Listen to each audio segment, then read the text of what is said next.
We'll start the draft. Draft in rows, snake draft. You can pick whoever you want, but you only can pick from one pool once. And only one draft. Okay. I'll just Really start. go ahead. I already know, bruh. Misfit. Hi. Let me pick my boy Coleman. Thank you. I'll take Garoy. Yo, Anna Casey, huge prime. My boy, not Let's a go. burger. I appreciate it. Tier 1 for Madly. 3 months in advance. I didn't even know you could do that. Yo, thank you. 3 months in advance. I'll take I road think you're the first pizza. one to do that. That's cool. Hell yeah. Thank you. Welcome, welcome. Spy. Road Pizza. Enjoyed the rant video, my guy. Yeah, thanks. Yeah. Bro. I hope you're doing well, Road Pizza. Question mark. I had to say my Lemur. sometimes you just gotta say what you're feeling, you know? That was one of those situations. Give me a moment. Krillo first pick misfit. Oh yeah. I'll Dude. pick. Yo, you're in here. Road Pizza, not a burger. I'll pick, Conan, go Gina. right. Dude, this is gonna be hype. Wait. What? I didn't realize you guys were in here. Who else we got? John Supervive Selfie. Dumb Kiss. Dude, this is cool. Pisces Paladin. This is a lot of people from. Yo, Lurk is in here. What the hell? Give me Let's go. And Tote. Holy shit. This is going to be awesome. Vlad. Yo, Rakdos. What's good, brother? Hope you're well, man. Give me Tute. City. You can pick twice here. Yeah, I'll take Hoy and Sleepy Relic. Been playing too much 2KXO this week. I haven't tried that yet, but I'm not really like a huge fighting game guy, but it does look cool. So it's got a couple things cooking that might be interesting. Yeah, what's up, SP Piper? What does it say?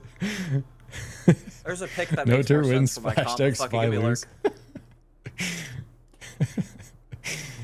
Yeah, simple A. You can't You do have to that, pick bro. one green. Oh wait, no, wrong Cinderella, color. Elliot, Oops, Dylan. Hestia, Atomic. Yeah, okay. I recognize those names. Dude, that's exciting, man. Berserker. This is going to be cool. I'll take Atomic. Perfect way to get back into things here. Give me Vixie. I think Magical is live. Let me try doing the Jetski. invite thing for him. Give me no turt. Lemur. Give me Shadouken. Shadouken. Spy. Lurk.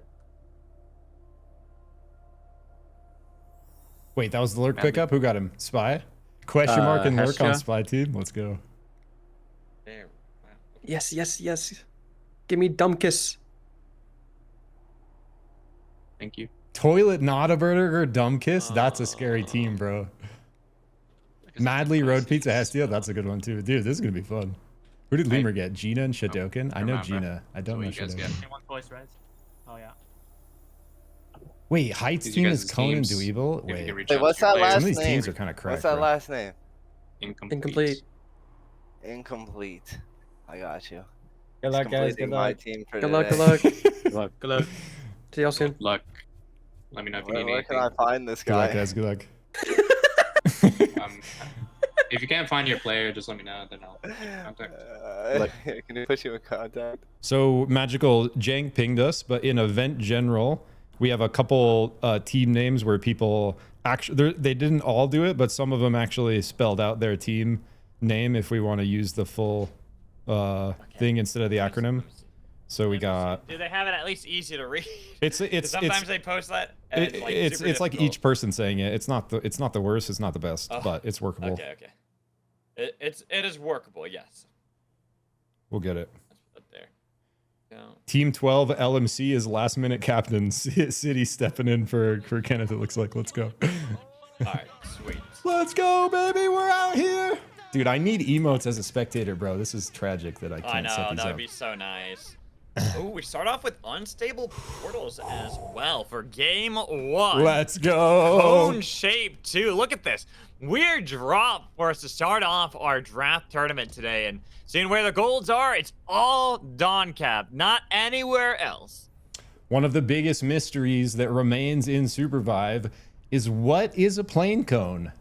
How does it work? I like to imagine that what it is if you think about it logically, right? It's that the plane is actually going upwards or Okay. downwards, depending Okay. on that. Because if it makes more sense when you think about that, because if it's going up, you have more time to move more distance either way. But if it's lower, then you have less time, right? Interesting. Dude, that's actually the only thing I've ever heard that maybe makes some semblance of sense. And I really like it. As we get a car race happening here, Fast and the Furious action, very common on the Rift these days. It looks like SLW getting the better of the car angle, but we did get one on the side of Mew here, racing for Cold Fang, it looks like. So Zik, you haven't seen it yet, but I have a new thing for if there is a Sky Shark kill. It hasn't happened yet, but if it happens today, you won't be able to see it unless you look at my stream, unfortunately. That's the only thing. Okay, I'll have to check But the I have VOD something later. planned. Or maybe I'll pull I up your have something stream live. planned for it if we have a Sky Shark kill, that is. Okay, cool. So look at this, Magical. Mew actually got the level 4, then recalled to their Sky Shark that made it over here. So they have a little bit to contest Slow, who are getting some levels from the chests. Team Lemur, bro. You got to expect the smart call. Exactly. Now seeing level 5 for Gina as well. Slow, definitely feeling slow as they're a little bit behind the curve on this one. And even seeing how Shadowkin was able to get some levels up on the other side of Cold Fang. So now they've got the gold. They've got some levels. And Slow, they've got Pisces on his perch, waiting for the Dragon Slam to hit Bebo, but it's only a little bit of damage, and now they engage. They've got them locked in this vault. This is dangerous for Slow. They put up a wall momentarily, taking a little bit too much damage. Another B-bomb has landed, but thank you. He's been put into the wall as they're trying to see if they can burn some damage on Slow, but good job from Slow being able to fight back inside of the vault. It seemed dire for a moment, but they got a lot of damage back, and they are trying to see if they can trade, but they got to be careful with how low Roy got. They now have to reset the fight, slow it down a pace so they can heal back up, because Mew, they've already done so, and they're ready for round 2 up against Pisces, taking a lot of damage from that arcane railgun. Chased out of Cold Fang, and here's a Lemur hunting him down, looking for the monkey down. Go, Roy, and thank you. Gonna leave the monkey down, let him get stomped down to Deathbox. I think initially that was a really good look from SLW to push their way out of there. In the end, it's going to result in 2 going down. The Bebo on the side of Lemur coming out on top right there as fights breaking out across the map. But they were actually Slow was fighting that off really well. Goroy doing work on the Sorrows, trading damage. They fight their way out of the vault. I think they overstay just a tiny bit there, where if they just back out right when they kind of make their way out of the vault, they find their way out of there kind of scotch-free with their gold. Instead, they lose half of it, and it looks like LMC looking to capitalize on Mew now as they make their way out with their gold. Seeing that green armor about to shatter on Gina. Gonna make her more susceptible, but Mew have done a good job. Just kiting down towards Enshrine through the desert, not even gonna deal with fighting against LMC. But all the way up in the bitter frost of Dawn Caps, there is the fight over the gold. FS, they've already gotten on a 2, but they have lost 1. Selfie is down. Krillo hunting Pine, but Pine keeps himself far away for now. Trying to utilize that range that Saros can get, especially up against Krillo, throwing down some of the sun, getting a burst of damage. He's got to continue to land those autos if he wants to be able to get that kill onto Krillo. Instead, Sky Shark to safety. Selfie's been revived by Bixie. They've been even able to pick up the gold that they had lost initially off of Selfie. Actually, a really nice steal to get out of here with 2 golds after seemingly kind of losing that engage with not Misfit getting the early Shiv kill as we kind of panned up there. Rest of the map fairly spread, but look at this movement from the Cold Fang rush. There's like 3 teams that went down there, combined with the teams that were working this Enshrine Steps area. We now got like 6 squads, Magical, not counting the ones already in this next shift making their way up here. There are a lot of teams right around the heart. We got a lot of teams that have been moving up north, because that is where we are venturing still. Honed in on Dawn Cap, seeing how much. Wait, it's 1, 2, 3. 3 teams currently at Prisma. Still got Mew down at Enshrine, but Mog, they're moving from Mana Coils over towards the heart, as I was mentioning before, and they are going to meet there. It's just whether or not they want to go for the full fight. Absolutely, and they got Jet Ski as a captain, masterwork, brawl, movement connoisseur here. So expect them, even if they're playing from behind, to stick into things. We see DCS landing a knock onto Slow here. Goro going down. Slow kind of been on the recovery run since they found their way in that Cold Fang fight with Lemur Squad. And here we go, DCS We saw them playing Bush a second ago. They got all the relics online. They're able to snag this hatchling, level boy. 7s. Here we go. Spotted out by the base camp, looking for the pull. Sleepy Rowlet does not connect it. Bird Bomb gonna go wide, but now they get the bungee, and they've been able to split up DCS. But Chinese Spy, he's Tetra, he's powerful, missing the blast off, was able to avoid that, keeping himself in the fight up against Kingpin, putting down the rock wave, pummeling boulders over at Kingpin, even with the Arcane Railgun. Not enough to find the kills just yet. Everyone has survived. City now aggressive as we see the other side. Question mark. He's going to be the target. Oh, on each side, but it's going to trade one for one. The second win could not save City.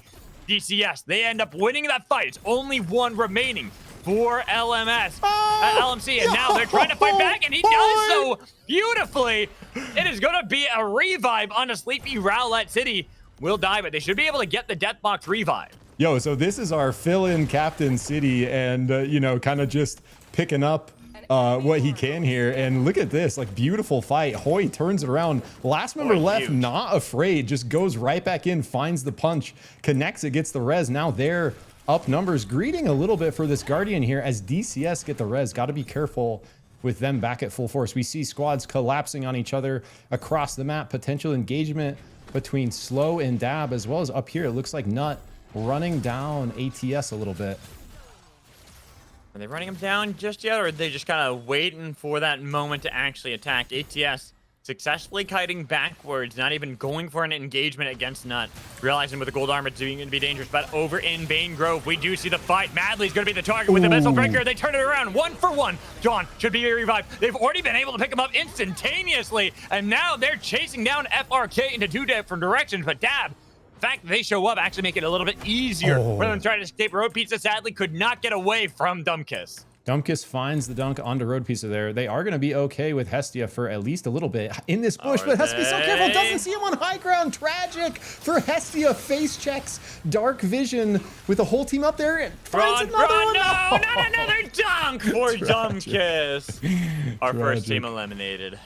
In TNT, they are going to be out at 12th, but plenty more games to be had here as we are only in 1 out of 6. Now Mog and Not looking at each other. Team Tsunami over here with Tote, sorry, one of our all-stars from the Moonlit Battlegrounds League. A few slot out. Dylan, a nice fusillade, takes down Tetra, and now has to fight back against the rest of Mog as they've already been able to pick up the wrist, and they're looking to make sure that Mog are still alive, but Jesky taking a beating there from Not as they are splitting up Mog, deciding which angle they want to look for, but they really got to get on to John SUPERVIVE. That Aluna gonna be all slippery as usual, and I think that's why Not don't want to even continue the engagement. Yeah, so they are going to split their separate ways. Mog looking pretty dang strong here far as builds, and probably the only thing really behind on is armor. They got their fire, they got their high ground, sort of pushing Not out of the area, and we look for creep farm on this day. Turnover levels going a little bit to slow here, but look how ahead Not is on levels. 2 10s and 11. Fight breaking out up north. 1 for 1 at the moment as Misfits playing aggressively against Dab. Toilet barely escaping Dumbkiss as well, which means they leave Not a burger to get stomped down by Nut, who already have been able to resurrect their teammate to full. They're going to stay in what they have been comfortable in Dawn Caps. So Team Dab, Toilet Team gets the res. They recall though into tragedy. No. Mog finds 1. They're gonna find 2. Oh no, Dumbkiss does make his way out on the Wukong. So hope remains for Dab, but that was a sketchy recall. That was unfortunate for them. Right into the arms of Mog, who absolutely annihilate them as we see more kills on the feed. LMC were able to get 1 over here against DC. It feels like these 2 teams especially have been fighting for a while, but a nice double dunk as Nut are on the other side. Missing the Pokeball. Second win, pushing him back with the summon napalm, but look at Mog on the other side with a dunk. They try to get them. Almost got the kill on to Kingpin, but he's able to survive. Getting back to land. 2 are alive for LMC, but they are down Hoy. Dude, this LMC squad is gaming. Big plays from Sleepy there after, you know, that play from Hoy earlier to keep him in it. Just, you know, not afraid to scrap despite being a little behind on kind of the power curve here. And they are going to make their way over to this beacon, get Hoy back in. Mog wants the re, though. Looking for LMC again. Dunk not going to connect onto Jump SUPERVIVE this time with the Tetraform, trying to get some damage onto them, pummeling Boulder after Boulder. Jet Ski playing aggressively as there's a Sky Shark that randomly just hops into it. Another Volcanic Crusher, but missing the targets, getting damage onto Hoy, who's able to heal up. Look at Sleepy Rowlet on the other side. They are paying more attention to City. They want to get rid of the captain, but guess what? ATS, they're coming out of nowhere to intervene. Mog now down Jet Ski. Their captain already in with, going to be stomped down by Conan. ATS, they will collect the bounties from the fight. Yeah, big opportunity for ATS to crash in with the third party. Their Height squad always going to be fine. This is a scary squad. Conan, Dweeble, and Height going to be one of the ones to watch out for, surely out here. And, you know, Height, one of these guys that's very high tempo player. And so guiding. Lurk, no. Oh, no, Lurk goes out. DCS out at 10. Tragic. I'm not sure. I missed where that happened. Yeah, there's so many fights happening at once. Unfortunately, missing that one, but seeing even more fights that are happening over in Kobayashi's of all places right now. Slow get themselves the revive, but they're trying to pull each other into the core. No one actually going to stay there anymore. Now that we have the Storm pushing them all out of Kobayashi's. Where else? There's going to be a fight up north. I see that it's WSU, a team we haven't seen too much of just yet, and we're not going to see any more of them because they got one left. Berserker is going to be taken down easily by Pine. So Pine squad here, look at this comp, Magical. It's Saros, Shiv, Mercury. Kind of disgusting, actually. And I really like the Pine on the Saros, a sniper at heart. Tetraform, no turret, was trying to separate the fight. They've got a lot of damage and push them into the storm. Again, a trade of 1-for-1, but one big one is that Aluna is gone, and they've already been able to revive the team. So not now stomp down these with leave only the team captain for Mog to survive. Yeah, pretty clean fight for our Burgundy squad there. I like I was saying, Jet Ski going to be very hard to kill if you don't have your whole team kind of focused on him. So he probably makes his way up to this crown, looks for a crown play. Speaking of, they're looking to finish off this crown. Hoy trying to keep LMC in it once again as the last player remaining, and Mog gets eliminated. Where did that even happen, bro? It happened right there where Nut is. They were the team to eliminate him. He was trying to see if he can move up towards it. That was the biggest problem. You see that death box right there. There's not much he could have really done. He was kind of like in this awkward spot. He wanted to go for that crown, but there's Dab there. There was Nut nearby, and now we look over towards FS fighting up against Not, and Dylan putting down the fuselage, but same with Selfie, taking down Tsunani, but the heal. Tote should be able to bring back up the captain as they try to escape, but look at the golden beam, healing back up Pine. Now that LMC have been able to get their crown play to get back into the game, they got the Cinnabar Concoction trying to heal them back up, but Pine getting a lot of damage. He's trying to escape, but Sleepy Rowlet on the pursuit, needs the shotgun blast, but somehow Pine did away, but with the bungee, can he put it down? Pine finally sniped down its Krill out of nowhere to take down LMC, as they have lost Sleepy Rowlet, but City Hoy, they still stay on the mainland. Nice opportunity for Nut there. Find a pick on the third party, but LMC actually playing out of their minds, because I honestly don't know any of these players super well, and they are gaming. Like, they've been in almost half the fights we've panned to, and playing from behind. They enter that fight instantly after their crown proc. Right before that happened, we saw Hoy flying away with a 30-second crown. He turns away, spawns his team, brings him right back in. Speaking of spawning his team, Lemur with the B-bomb gonna bring back Gina here. Mew all of a sudden at full force, and we are at 8 squads, Magical. I think everyone pretty much at full numbers, but not for long. Bye-bye, Toilet. Dab in trouble. Same with Not, as Tsunani was able to get away from Tote, but that left Dylan out now. Not, but they go for the dive, but they pull themselves way too far out, so they lose a player to ATS.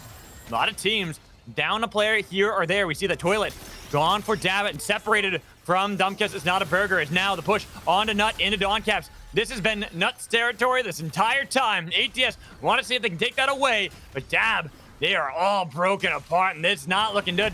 Dumbkiss already get locked down, taken out, down only to Not a Burger.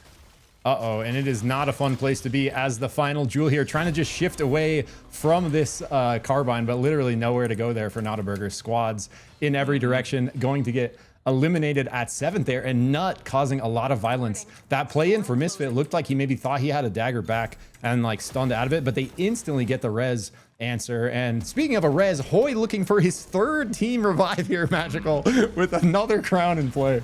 Wait. Oh no. What happened there? I'm not sure. Maybe wasn't realizing he didn't have the mantle properly channeled there. No, and now LMC. I was just about to even say, it's like I'm really hyped about this team a lot of newer players that we haven't seen too much, and they were playing their hearts out in this one, unfortunately, right there. I'm gonna have to happens. rewatch that. It looked like a DC, or he just like fell. I don't know. It's so weird. He just kind of like disappeared and died, and then it said Abyss. I don't know. It could have been a DC. It could have been a tragic DC right as he's mantling, which would definitely suck. Yeah, never a fun spot to be in. We're waiting for the day where we're doing these on land, guys, and DCs aren't a thing. It's gonna be epic. But in the meantime, over the internet, we're just making it work. Speaking of making it work, FS triple golds actually working this comp we were talking about earlier. Yeah, like, holding on to him very well. They dropped with Nut in Dawn Caps way early on. They got those golds. They almost lost to Nut, but they still got themselves out with everyone wearing gold. And now, Nut, the team that had been dominating up in Dawn Caps, was already getting rid of another player of Not. Which means that Tote gonna have to wait for the team to try to revive him again. There are, I think, some avenues they can look for. This is like a really cool situation right here, guys, because you can imagine in comms, all these captains are trying to lead these guys to victory, right? So it would be, it's really cool, you know, probably to, you know, after this, check out like POVs for different streams and see kind of what these captains are saying to their players, because like, you know, if we could get some glimpse into the comms happening right now, it's probably so intense, you know, for everyone kind of find their position in this final 5 here. And we just saw that Tsunami, unfortunately, got spotted out by Mew, taken down while the rest of the teams are fighting here in Dawn Caps. A lot of damage was put down onto ATS. Height is actually gone, and now Nut. They try to see if they can clean up what had been started before by FS, and now Dweeble tries to skate away, but he has sniped down too many teams surround ATS, even with the E-Plus. Slammed down by the Dragon Slam. Slow will take the credit for it, but the rest of the 4, they're still ready for the Rumble. Mew have slowly moved up, and that's going to be the Golden Beam, getting a lot of damage, but somehow they're able to get away. Not Gina, though. Gina taken down by the damage that Vixie was able to put out, and then looking to see if they can look for Incomplete, who goes up into the air trying to get back with the rest of Nut, who's on top of that respawn beacon. Grillo will bring back Misfits for another round. Nut's been on point with these reses, just kind of instantly getting out a res beacon as soon as they have someone go down. They find another res there on their 3rd player, back at full force. I want to shout out Vixie, who was rocking the Mercury through most of the battlegrounds that I was casting, continuing to scale on this Hunter. Beautiful Golden Beam there to take out 2. Looking very strong on this Pine team. Now with this position, Magical, fire out level 14s, triple gold armor. Looking very scary here against our other 3. Honestly, like, looking at the lack of Mercury is a bit disturbing, because after watching, nearly getting the abduct right there, we got to put that on pause, because Lemur was trying to see if he can kidnap some of Slow. We're kind of locked there on that little perch, and every meteor that is launched at them, the mortars too, it's going to be difficult, but keep in mind that Mew, they're down a player. It is just the 2 of them. Gina had been taken down earlier, and then Lemur gets sniped by Pine on the other side. Jokin trying to get back into the circle, but that was a Goroi portal shot right here, bro. Was I think. Crazy Goroi snipe on Lemur spike right there, I think. Goroi and Pine are like our 2 Saurus players here in NA. Golden Beam didn't do enough healing for Vixie, but they got the concoction if they can get the revive. But Selfie is gone. Vixie is going to be soon to fall as well. It just leaves Pine, the other Saurus that we have in the lobby, staring down all 3 of Nut, getting a lot of damage onto them from this range. Burst of the Sun, barely missing Nut, but Nut have to move soon. The storm is starting to push them. Same with Pine, but Pine has to put a portal down right onto Mew, because even though there was that nice snipe onto Lemur before, they hadn't actually gotten rid of Shadokin, who he went down south to be able to get the respawn off the beacon. Pine is just destroying with this cannon of a Saros, dude. Just I've seen this before. Not again. I'm getting deja vu here from Pine over the abyss, fighting against them. Tong landing, crashing him into the wall with a beam bomb and the burst of damage, but he puts down the penguin. He just needs that pin, but Gina stops Pine from having the miracle Saros play. Insane damage coming out from Pine over the course of the last minute. Lemur shuts it down with the Tong. Thank you. We're going to do the same to Team Mew. I love this duel of the Bebo captains, Magical. But one missing, another Tonk launch. This time it was by Lemur. Gina's a little bit too low, and Goroi punishing them. Same with Lemur. Gone. Here we go. Nut and Slow fight. It's going to be Pisces taken down first. Goroi and thank you. Hiding backwards, getting damaged, but got to be careful because still Nut with that exotic armor on the Misfits. They can easily use him as a shield to constantly heal back up, and they have control of the circle. Yeah, that was such a spicy like final 5 down to 2 here. Nut has been pushing the tempo the entire game, like really just pedal to the metal. And we see red armor evolve on Misfit, double golds to back him up here. All level 15 except for the Jewel. Going to be very kind of tough for a 2-man squad to fight against. If anyone can do it though, you know, Saros getting out some poke and then getting a good engage from the Bevo, even without pulling off a res, certainly possible here, but you're going to have to do it not on Nut's terms. If Krillo pushes and kind of has an advantage with Misfit following up with a dagger fuse slot, it's going to be very hard to recover from that point. Res out, and they're going to get it. Pisces Paladin's back. I was thinking that there was going to be not the respawn beacon, but the crown itself. They just grab one, place it down, respawn Pisces, and look to see if they can go over the wall. Thank you with Grabby, punting one into the storm with a taunt, dragging away Krillo, captain down. Now you look for the newbies, let a dodge away from Incomplete, trying to get the revive onto Krillo, but he has to stand strong, but here comes Goroy, up into the air with the Eye of the Storm, but the damage is a 1-for-1 trade, and now you're by yourself a Jewel against the world, and you don't have the Eye of the Storm anymore. The Sunburst taking them down. Slow take game 1. Slow actually played this last 5 teams like really well. Remember, this was the team we followed at the beginning of the game down at Coldfang fighting against Lemur Squad. The duel of the Bebos started down there and continues to the final 3 of the match here. Really kind of cool trades between these squads the whole match, but the way Slow actually, they played it kind of slow, Magical, this last 5. They you know, they had opportunities when they came to them, but they get the recovery on Pisces Paladin once and then twice, and don't really overforce things, find the perfect engage they need off the back of the thank you Tonk to, you know, sort of delete the carry of Krillo on the Ghost in the final 2 squads there, and able to close out. Really nice kind of follow-up from Slow after, you know, sort of losing that initial drop into Coldfang. Oh yeah. All right. So I'm gonna while we get the next game ready, I'm gonna go make a quick cup of tea because I can feel my throat getting a little scratchy. So I'll be right back. No worries, bro. Yo, what's up, chat? Flo, Boomba, my goats. Hope everyone is doing well. W SUPERVIVE indeed. Yeah, someday I'm gonna set up. Someday soon, I'm gonna TM. I'm gonna set up something for you guys to do something with channel points, and I'll add some emotes and I'll do some real streamer stuff. Yo, Steph is out here. Yo, DJ, let's go. Willamander, hey, what's good? Big. I should just watch this because if I get one more D4 strike on my team, I'm gonna lose it. Yeah, just chill and watch some Shrike die out here, bro. Yeah, I got you, boys. I've been thinking about it. I'll figure something out. You guys are stacking them up. I appreciate all the love. Hell yeah. After game 1, what are your predictions?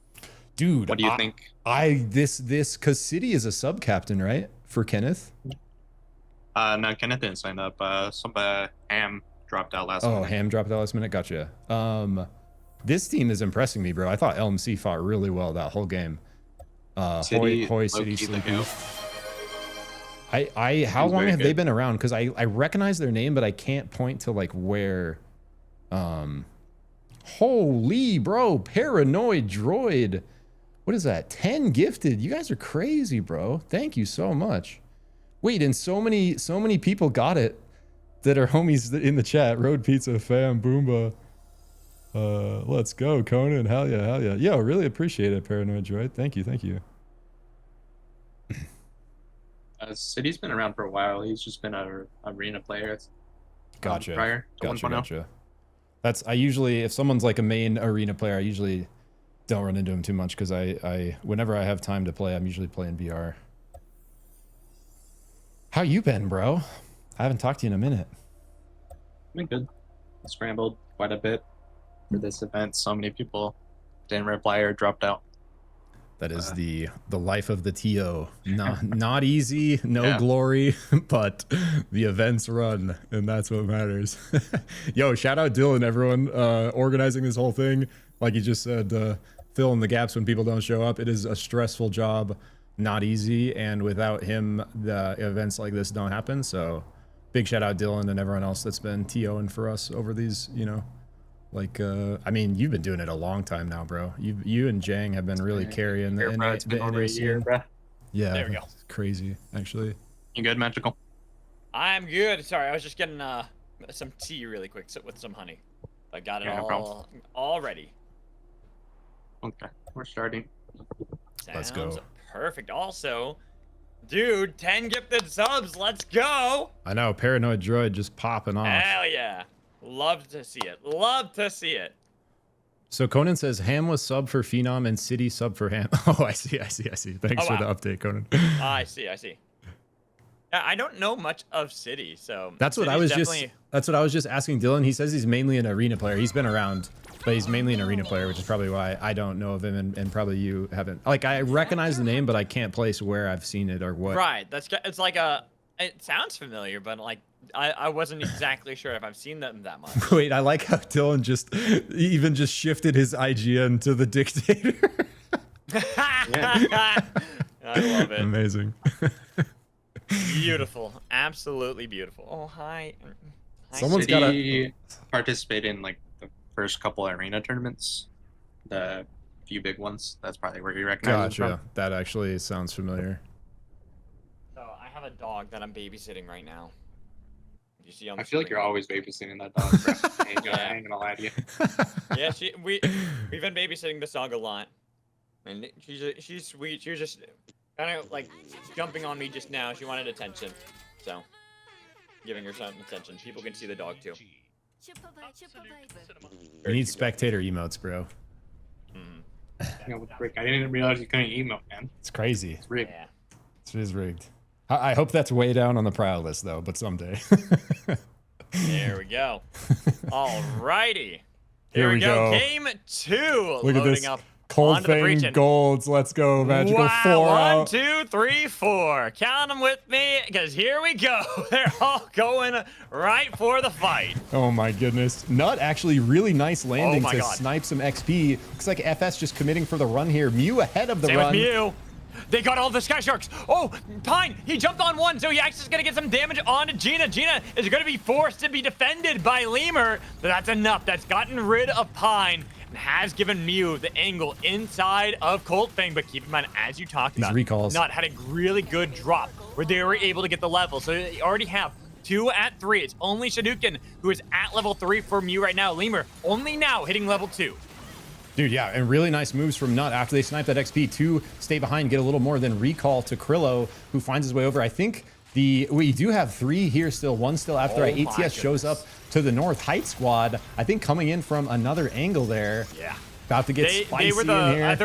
they were the 4th team that landed, and they went up north. They went around to get some different Sky Sharks. Interesting. Get themselves inside of the base, but Dweeble, oh no, locked themselves in the vault with no escape. There was no anomaly that they could place down to get out of there, but with a key that was picked up by Nut, they get themselves the gold armor in the vault. 2 now with it. Only Gina for Mew, and level 5 for everyone on Nut. They're gonna feel a lot stronger than Mew, getting a lot of damage onto Lemur. Trying to see if they can chase him down from incomplete with the burn 2. Burn, baby, burn. Go right through the ice as the melting ice takes down Lemur. Then looks for Dukin, who's still trying to kite around the pillars, but eventually Mew will fall. Only Gina escapes with the gold. That's tough for Mew there. You saw Lemur jump right here because they didn't have high ground vision. It's dark right here for them, right? You see Lemur jump, try to get intel. It's too late. As soon as he sees that squad is there, they collapse on him, and really hard to recover from that point. And they were already behind on levels and armor. Like, I guarantee you, if Lemur sees that squad with the level 5s and with the golds, he calls off that fight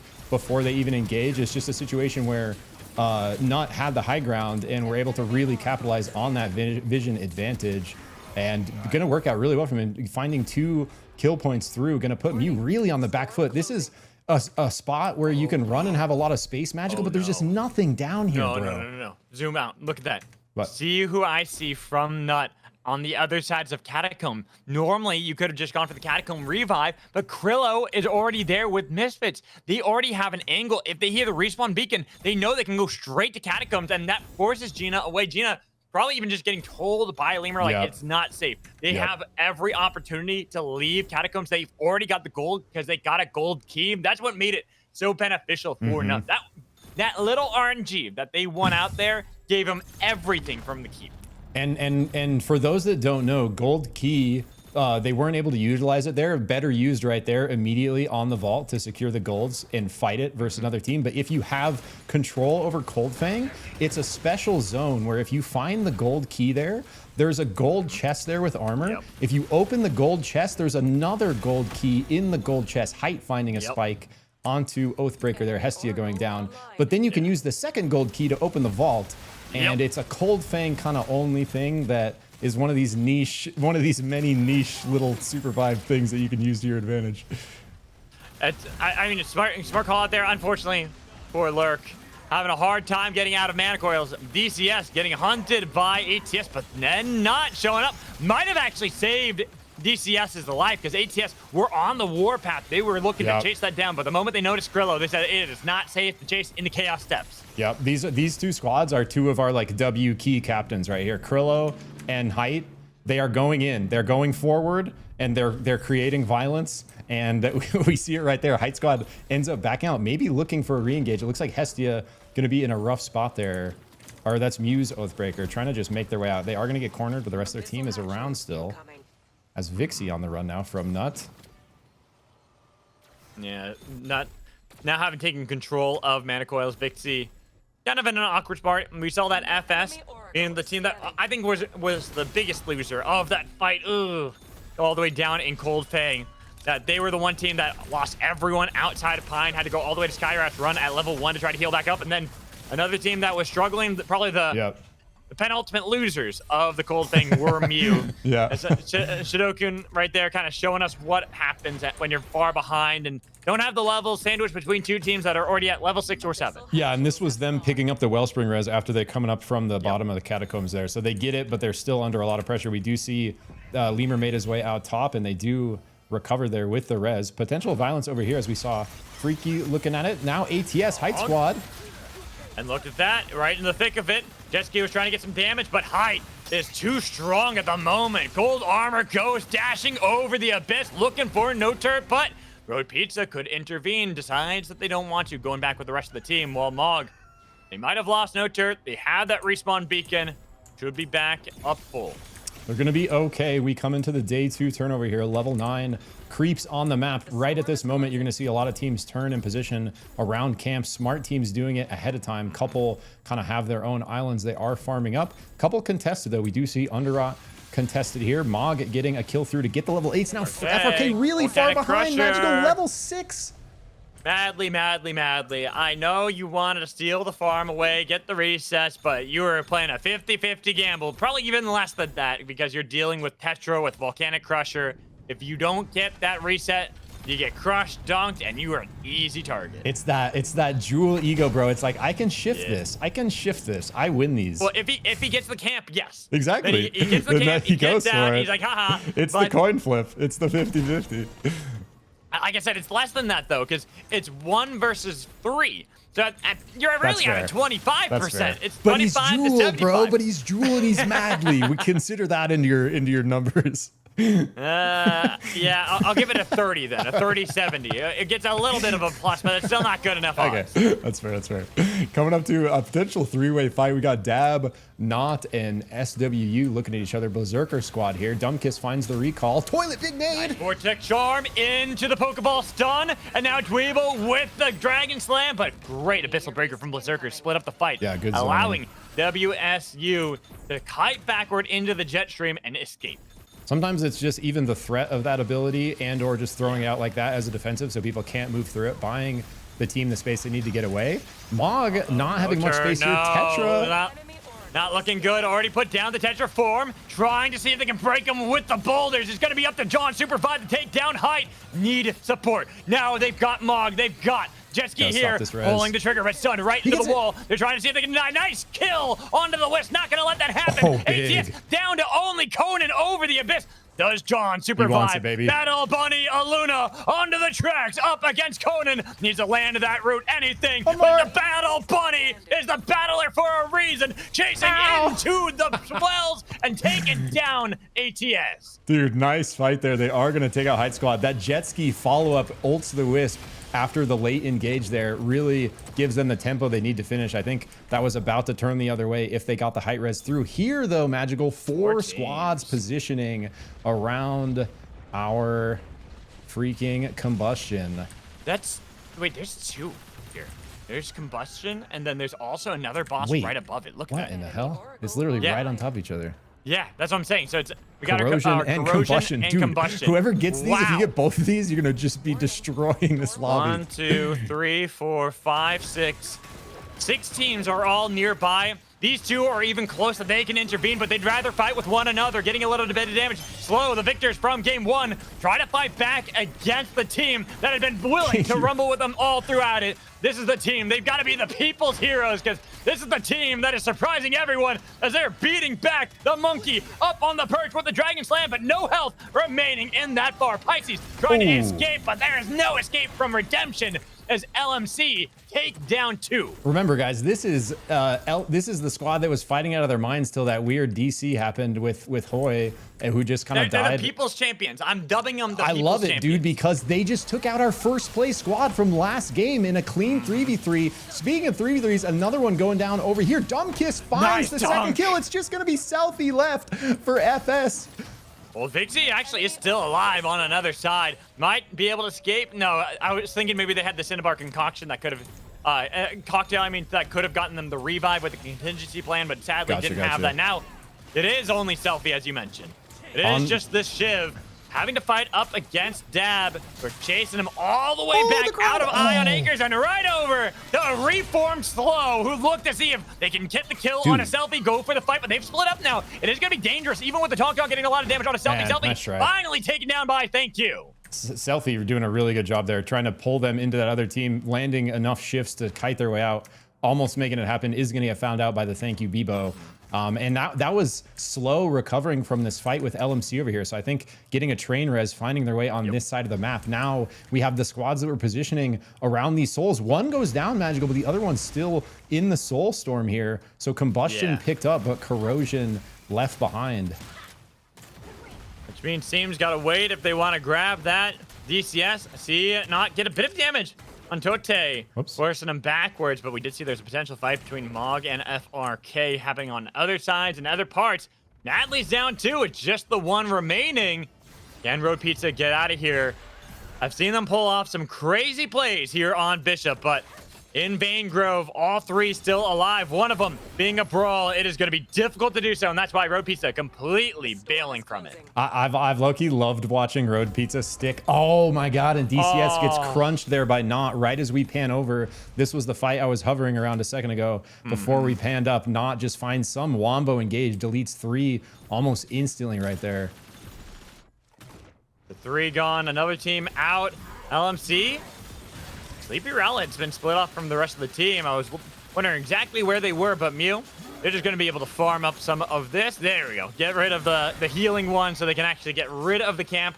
Get themselves right outside of the corrupted zone. But as you're looking at, we've seen these two teams scrap so many times. A nice Vortex Charm landing onto Pisces with broken armor as well. LMC sending Hoy into the pits of battle with a huge haymaker on the goal. Beautiful. Sorrow's gone. Even though they got the 6 monkey strike trying to get a little bit of damage, they're going to make sure they stomp onto the wisp, take away Sorrows. While Tote, noticing the fight that happened, noticed that LMC won and decided they don't want any part of it. Dude, I really like this comp from LMC, though. So much crowd control. You have the slam from the Kingpin. You have the punch and the ult from the Bishop. You have the grenade from the Zeth. And right here, Lemur Squad, Blinkstone Celeste, by the way, gonna find a pick. And like multiple squads positioning around this area as well. WSU over here to the right. We have another squad to the right of them on their relic by FRK with their level 10s looking to scoop. Where is Bebo?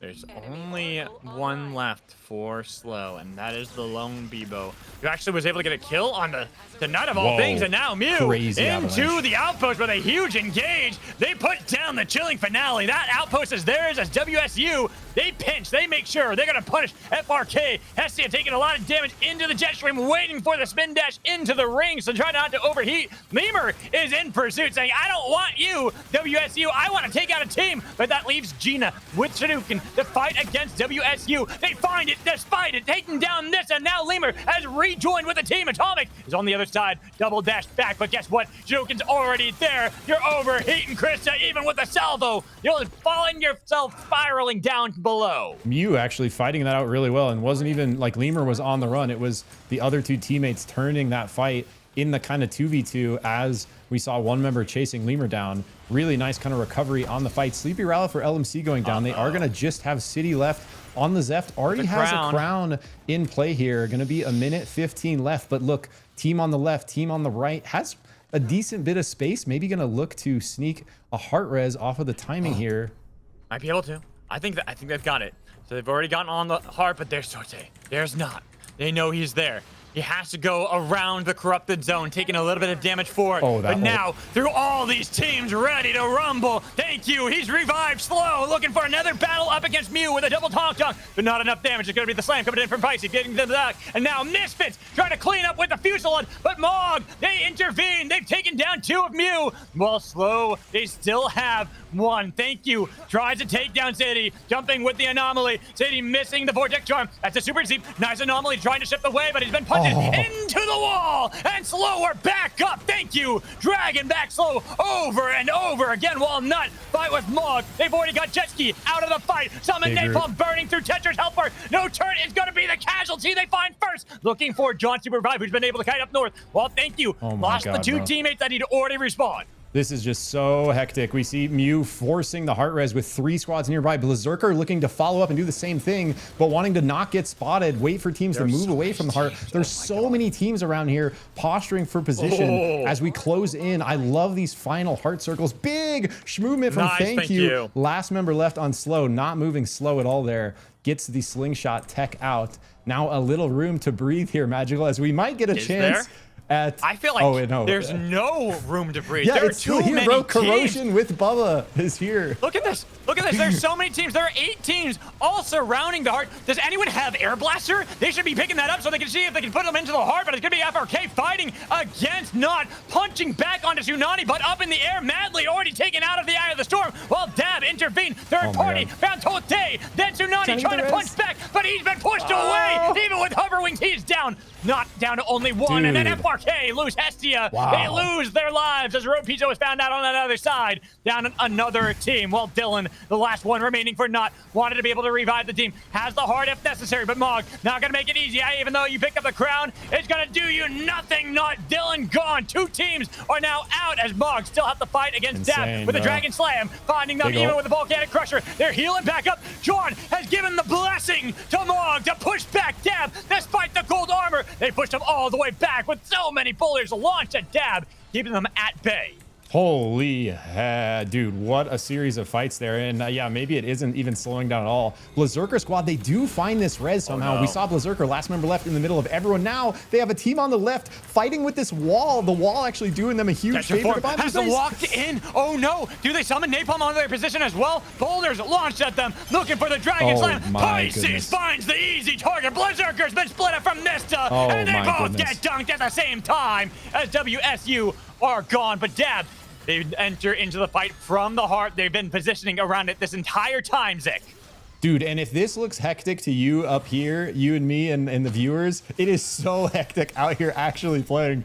And I've been getting a little bit of a taste for what this is like recently. It is so just mad out here. And like, some of these players doing a miracle job keeping their squads in it in these tough situations. Mog right here under a lot of pressure. Lemur has some positioning out, jump pads out on both sides. No Dirt looking to follow up with the slam. John's gone. John's gone. That's a big one. And now No Dirt. He's been kept at bay. Jet Ski is in the heart, but sniped by Lemur, taking out Mog. But now Lemur, they have to fight against Slow. Our winners from before. Chilling Finale has got all 3. One locked in the storm. The other one no help. Talk. Hello, the heart as they got rid of Shadouken. Lemur 2 taking down Vortex Charm. You thought you had the fight, but guess what? Slow, they turn it around. down. They get rid of you. Oh Even if my they fall God. at the They're same both gone. time, they get one spot higher than you. Now Dab and Nut, the last two teams remaining. The defuse one denied. Second one pushed back up in the air. Goes Not a Burger trying to fight back.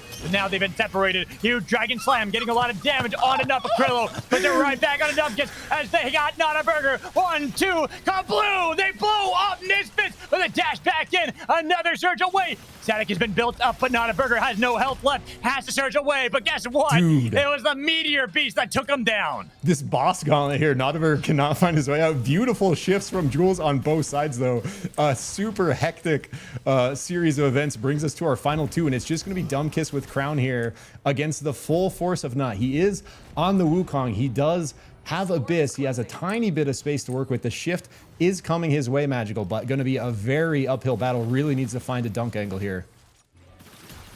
Can he get it? It is Wukong. One of the most difficult hunters to get up on the perch, but guess what? They changed it recently. Unless you're fully atop the perch, you can be dunked. And the shield right there is if you're over Abyss and the shield gets broken when you're up on the pole, it is basically spike. And they are able to collapse with the shield nerf. They are able to collapse the shield with this end game damage. We see two Sword to the Seven Suns, one on the Jewel, one on the Ghost here. But here, Team Nut, Misfit, Incomplete, and Krillo finding the W in game two. Taking a look at the builds here. Really strong finish from them. That was such a hectic final 8, bro. I actually don't know what just happened in the last 10 minutes. I'll tell you what happened. I'll tell you what happened, Zick. Goddamn SUPERVIVE. That's what happened. Yo, this is why we love this Storms is in the chat. What's up, my goat? Dude, one of the OG Jewel goats, dude. Hell yeah. Welcome. Appreciate the follow, bro. I'm worn out from that last We one, just though. got to My see a little bit goodness. of spicy Jewel action at the end there. Actually, a Jewel on each of the final teams. I do like to see the sort of resurgence of that character, especially in competitive, is really fun to watch. I'm not a huge fan of playing against her because she just deletes me if it's a good one. Yeah, same. But, As a Hudson player, I hate playing against Jewel. but Way too mobile, Oaths and then it's love like playing trying to against keep her. the Gatling gun. Nah. I have to put so many barbed wires around myself just to make sure that I can lock her down, and if I even slightly mess up, I'm done. just trying to get behind you, work that. You're too large to wiggle that gun around quickly. Exactly. I'm not gonna lie, that last game definitely got me sweating. Woo. Dude, that was intense. Love your cast, y'all. Thanks, Spade Storms. I appreciate you, bro. Appreciate you hanging out. All right, looks like one of my ads are gonna start in 30 seconds here, so that's perfect timing for the little gap we got. I always forget about those. Willamander says, "What the f is actually happening?" SUPERVIVE. I agree. Simple answer. SUPERVIVE. It's easy. That was a hectic final right there. Really was. I mean, and that's why I was saying there's so many teams right at the end too. They're all grouped around there. It's like there's not much you can really do at that point. Like you're just hoping that you're not noticed first. I love when we get finals closing around heart, because it just that was such a weird place to fight, because you have the huge heart, which is a res but also a place to die if you get pushed into it, right? And then right above that you had Bubba and the meteor boss that didn't get killed because it spawned too close to the other one and was in the soulstorm the whole time. So you not only have the heart, you have like a boss gauntlet on this northern corridor, and then you have 8 teams in this like closing circle. It's just amazing. Absolute insanity. Like, whew. I'm not gonna lie, I felt like my casts were a little weak like today so far, but I feel like that one I actually was able to like. Nah, dude, get into the groove. Whenever you able to get in the groove. Whenever you say your casts are weak, like I can't tell, and maybe it's just your casting expertise, but your casting always sounds ultra strong. Way too sweet. No, that's because you're way too sweet. It's just the truth of it. I think you're just, we're all overly critical on ourselves, but you're always popping off, bro. And Willamander also gave me a follow. Thank you so much. I practice casting to your guys' VODs. It's insane how good you two are. Zick is probably the most improved person when it comes to casting in like the history of ever, because you started at the beginning of this year.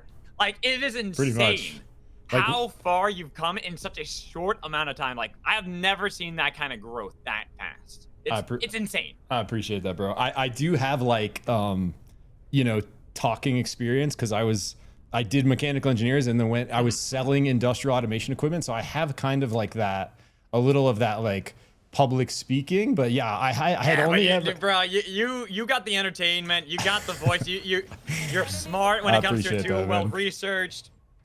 You go with the flow so well. Like a lot of people can learn a lot from just your growth and like looking at the course of your very short career so far. That I'm very sure it's going to be a very long career with how good you are. Dude, that actually means so much to me, bro. If you guys are interested in how bad I was a year ago and you're interested in casting yourselves, you can go watch. I like my earliest cast on my YouTube channel. I have it from like the very first scrim I covered pretty much. And I did a for fun cast that I recorded like 2 years before that. It was my first cast ever before the game was even. Lurk. Yeah, nice. Wait, fight hold on. here, I want to Spicy. root on Lurk. Lurk, right now, it's just been. It's lovely to see them like not only help out so much in the community. Like Lurk just joined in and it's like, I got this. I'm gonna do so much to try to help everything out and like build up this community. But a lot of it from just the love of the community and love of the game, and to watch them play here, I'm just like, let's go, Lurk. I love it. And like the fact that Lurk came in as a fan to the Moon the Battlegrounds tournament and then instantly wanted to play, puts himself out there to kind of fill in towards the end of the 4-week event. Now back out here for the next tournament for up and coming players. You do love to see it. But you gotta be careful here. Because they are entering in Academy with Dab. Dab only have one player in Academy because 2 others had been farming up Frag Isle, and I think they actually went for a full reset, so they now will get themselves Academy, but they lost out Gridlock to FS. So they got, I think, 1 gold armor out of it all, and the rest of the golds are going to go right over to FS. Yeah, FS, like we saw as the other teams were fighting, FS getting camps, getting chests, they find their way to the vault and are able to snag the 2 from there. And it is Team Pine still on the Saros. I do like seeing Pine on the Saros. If he's scary on the Strike, he's going to be extra scary on the no offense, Strike players, but the better sniper. Yeah, I mean, that is true. Like, Pine is a different beast. Either Saros or Shrike, doesn't matter. Dude's really good. Even playing things like Zeph or playing things like King Pine or Kingpin, whenever he plays that. He's always such a fun player to watch because he plays so aggressively compared to a lot of the other players. And I think that's kind of what gives him the edge is whether or not he's going to win the fight doesn't matter. It's he's going to fight. And you oftentimes aren't prepared for a player that is that aggressive. It's like, that's why he works so well with a player like Height, who's very similar. Yeah, and the other reason Pine's especially fun to watch is because like a lot of players that have like a really high mechanical skill cap, like take Height for example, they tend more toward these champions like the Wukong, like the Brawl, you know, these champions that have these really loaded kits and that have really kind of high skill cap, high reaction time moves they can put into play. You don't often see a really kind of high skill mechanical player playing ranged carries. The ones that do are exceptionally fun to watch, especially if they're Wing forward. So Pine, Krillo, you know, some of these guys that do tend more towards, you know, and Spadestorm, like, you know, just because he's on the mind, like these guys that play more carry champions, but also have this kind of mechanical prowess to back it up are super fun to watch. Uh-oh. See that Hoy did fall to world. Not sure if it's a train kill or not because we are on bullet trains. Chinese Spy getting locked in. Trying to get away with the landslide, but the Dragon's Lance connect onto Chinese Spy, locking him down. Tetra jumping away with a volcanic, but can they get the second win? No! Has been able to escape by just a sliver of hell. Hits the pillar though. Might have been enough to slow him down. Chinese Spy just no. Hits another pillar. He's panicking. He's panicking. The race is on. Dab with the ults. They're trying to find a little bit of XP here, but maybe greeting, maybe not. Chinese Spy gonna connect. They have no focus on a question mark. Now they do. They're like, wait, we'll take that out instead. Question mark gotta be the easier target here. So question mark will give their life so that Chinese Spy can survive. Yeah, a little bit of like a trade there. Chinese Spy just like rides by, leaves the homie. He goes down instead, distracts him. Maybe that was what their comms were. He's like, yo, just like ghost nade him. I'm out. Ends up working out, at least for the moment. Sleepy Rowlet, last member left for LMC here. LMC, the people's champions, as we've dubbed them. Probably gonna hop onto the bullet train. Actually, it's funny. So yesterday I played a little bit in the solo squad big thing. I'll tell you that in a with the second. A napalm! huge burst. As they now are Beautiful. stomping on the west. But can you hop over to the contingency plan? Focus on the Vixie. Healing back up, but FS don't want to try to see if they can get the res onto Mercury. Instead, they're going to bail, hold on to their gold armor. That was such a nice combo because Misfit forces him south with the Fusillade, and that's where Krillo puts the napalm. So as soon as he's trying to run out of the Fusillade, he stands in the napalm, just gets deleted. Really nice team play coming in here from Nut and LMC. The People's Champs back in it, baby. Find the train res they need. Really crowded down here, though. And speaking of crowded, I guess we have a bit of a crowd around Kobayashi's because there's quite the fight. Gina fell. There was a trade for Slow as well. Didn't see exactly who that was. Pisces went down on the loot card, looks like. Pisces went down, so barely. Thank you, barely missing that. Just has to It's just annoying. slightly nudge it with a baseball bat so they can get the revive. Is going to look like it goes through from there, but LMC have to fight their way out of this tricky situation. Now, they have Pine isolated, but... Wait a minute, do they though? Because they just go to the portal onto the train tracks, and they've already lost Hoy. Oh now put my into the spike! God. You don't fight Pine, but he's got gold armor, he's got the hero buff, the plot armor too thick. Even if you're the People's Champions, it doesn't work up against Pine. Dude, so LMC doing their best there, but coming against the powerhouse Saros we were just going on about, and we see it in action right there. The double shift pushes him into the spike wall, finds the second kill off of that, gets the health reset, puts him in a position where he's in the 1v1, then his teammate comes and follows up. Easy finish on the squad there. Easy finish, and now we look at a different fight as Chinese Spy has fallen. They did so much to try to protect him before, but now they've lost him, and they are surrounded. Nut right bound to the south, and there's Smog coming in from the north, but they're going to fight against FRC instead. They've already put down the Tetra Form. They're trying to see if they can get the landslide with the Volcanic Crusher, but it's going to be Nut with the Pizza, getting a lot of damage on the road. Pizza barely going to be able to get into the jet stream, but the chase is there. Nut want to get him, but they're not even going to focus on them. They're split up. They have to focus somewhere. It's FRK. It's Madly finding jet ski, getting out of there, up in the air, trying to avoid, but the fact that Road Pizza had already been taken down by Krillo, and now FS with the Sunburst getting some damage. Magic Mortar trying to land. Contingency plan. Healing back up Pine. Hard to get through him. Golden Beam, but not enough health onto Pine. They have to be able to get backwards with the hover wings. Keeping them there. FS, they show up and they leave just as quickly. And that's Misfit with the rewind. Sword of the Seven Suns looking very scary on that Shiv. We've seen multiple Fusillades come through already this game that were big. One right there as well. Looks like No Turk going to get caught here by the Dumb Kiss Slam. Nice landslide, but that's the second win. Putting up the Tetra Form. That separated the fight. But do they turn onto Wukong? He's just a little too strong for them to deal with. That's why Jetski has to go around to get back with John Super 5. Don't have an opportunity to revive their fallen Tetra. Instead, gonna have to path up north, wait for daybreak, and maybe go into Kobayashi's. Yep, waiting for daybreak. Everyone kind of positioning, we can see here for that day 2 turnover, or day 3 turnover, looking for level 11 now. Same time, we got Meteor Beast hitting the map, auto repair here, and Combustion a little bit to the south here. Multiple squads posturing around each, no one committing yet. And right now, only down one team. Our People's Champions, unfortunately, gonna have to wait for the next game. As we see how the teams now will move around here in Magebog. The fight over one of the Guardians, Magic Mortar barely shy of stealing that away from Not. Now, Not just going to get out of Magebog. They don't really want to fight there, especially because even though they don't realize that ATS are also nearby, so it would not be a fair fight. It would be a 1v1v1. Yeah, and like I really like these comms from Tsunani, like basically leading his team to creep up, get their levels, and starve out. Look, level 9 on FS, level 9 on ATS. No camps in sight here because they kind of got power farmed by the side of Not. Now Not holding this ledge. Actually, beautiful macro as these teams fight it out. That portal, it left Vixie alone out in the storm, and sadly, she's going to be left in the cold as FS don't have a way to defend her. Instead, they got to get Pine back in the circle. Only one remaining for FS. And that's going to leave Pine as the last member. And here we see here, Not finding the advantage they were looking for. 2 taken out from ATS as they play level 11 on this ledge. ATS forced into their arms after that fight. And it's just going to be Height left for them. So Height and Pine are captains remaining for the BAP squad here. And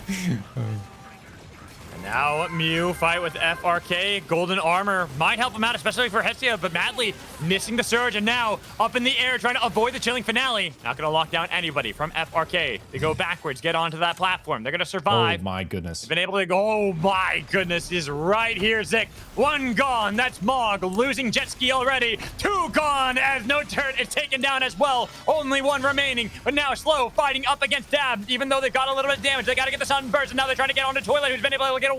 Same with Not a Burger, and then DC, they join in, question mark. They've got Chinese Spy pummeling the boulders over at Slow. They hop on to Talk to try to get away. Go Roy has been able to get back with thank you over to Pisces. They have survived the initial onslaught. Mog, they too even get the team revived. Yeah, nice recovery there in that 3-way fight. Actually, no one going down. Two squads fighting over this beacon, though. Mew looking like maybe on the back of a huge punch from Road Mew, Pizza. Hadouken! What a punch! Turns it around on a Madly, so it's a 1-for-1. Lemur healing back up, but here is Dab. Dumbkiss right behind them, looking for the dumps. Here comes the Wukong trying to find Hadouken. That's going to be the target they look for. Lemur completely away. FRK, they've revived the team, and they've been able to manage an escape. Freaky, beautiful plays there. Road Pizza double punch into the pillar. Did get followed up by a follow-up Bishop punch, but they are coming on top. Nice slam from Dumbkiss. Going to catch. Thank you here. Tonk out. Maybe lives. Tonk is it though? Because now he's gone invulnerable. Tried to go for the 6 monkey strike to try to see if he can stay on top of that Bebo. Bebo gone. Dumbkiss finds it. And now Pisces is going to be the target. He's pinched between every player of Dab. But Dab actually don't decide to go for the collapse onto Pisces. They're letting Go Roy get the revive onto Thank You instead. Yeah, we see Dab doing a great job holding this center position. They have level advantage. They played camps early, not giving up their fire. 4 squads fighting down to the right. There's a lot. Golden Beam, Hestia down. Tetraform gone. Lots of damage. Mog locked into the hallway. How do they escape? Well, Jet Ski doesn't. No Turn still locked in and doesn't have an easy way to get out of this fight with so many teams here in Dawn Caps. Something's gotta give here, Zach. Something's gotta give. You're absolutely right, bro. And it's gonna be about half of these teams any minute here. We got, I think, 6 squads making their way down into this next shift. A couple kind of ahead of things. One of them being Road Pizza, looking for the train res recovery, is not gonna quite catch the timing on that one. It might be what ends up costing him here as John SUPERVIVE, last member left, gonna find Sam Bush. Oh!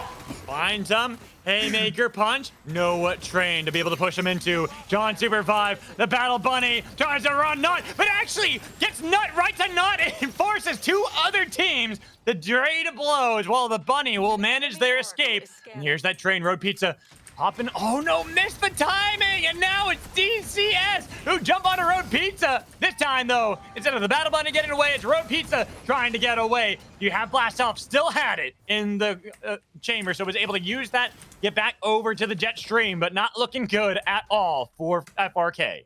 Finds a little bit of space, but yeah, not quite able to pull the train angle. And there were so many squads down here fighting that I don't know if he's able to, even if he lands on the train, I don't know if he gets this res off with these 2 squads lurking down here. And we saw another squad fighting down there a second ago. So he have a little bit of space out here. If he can play this patiently, maybe finding an angle as DCS look for an engage.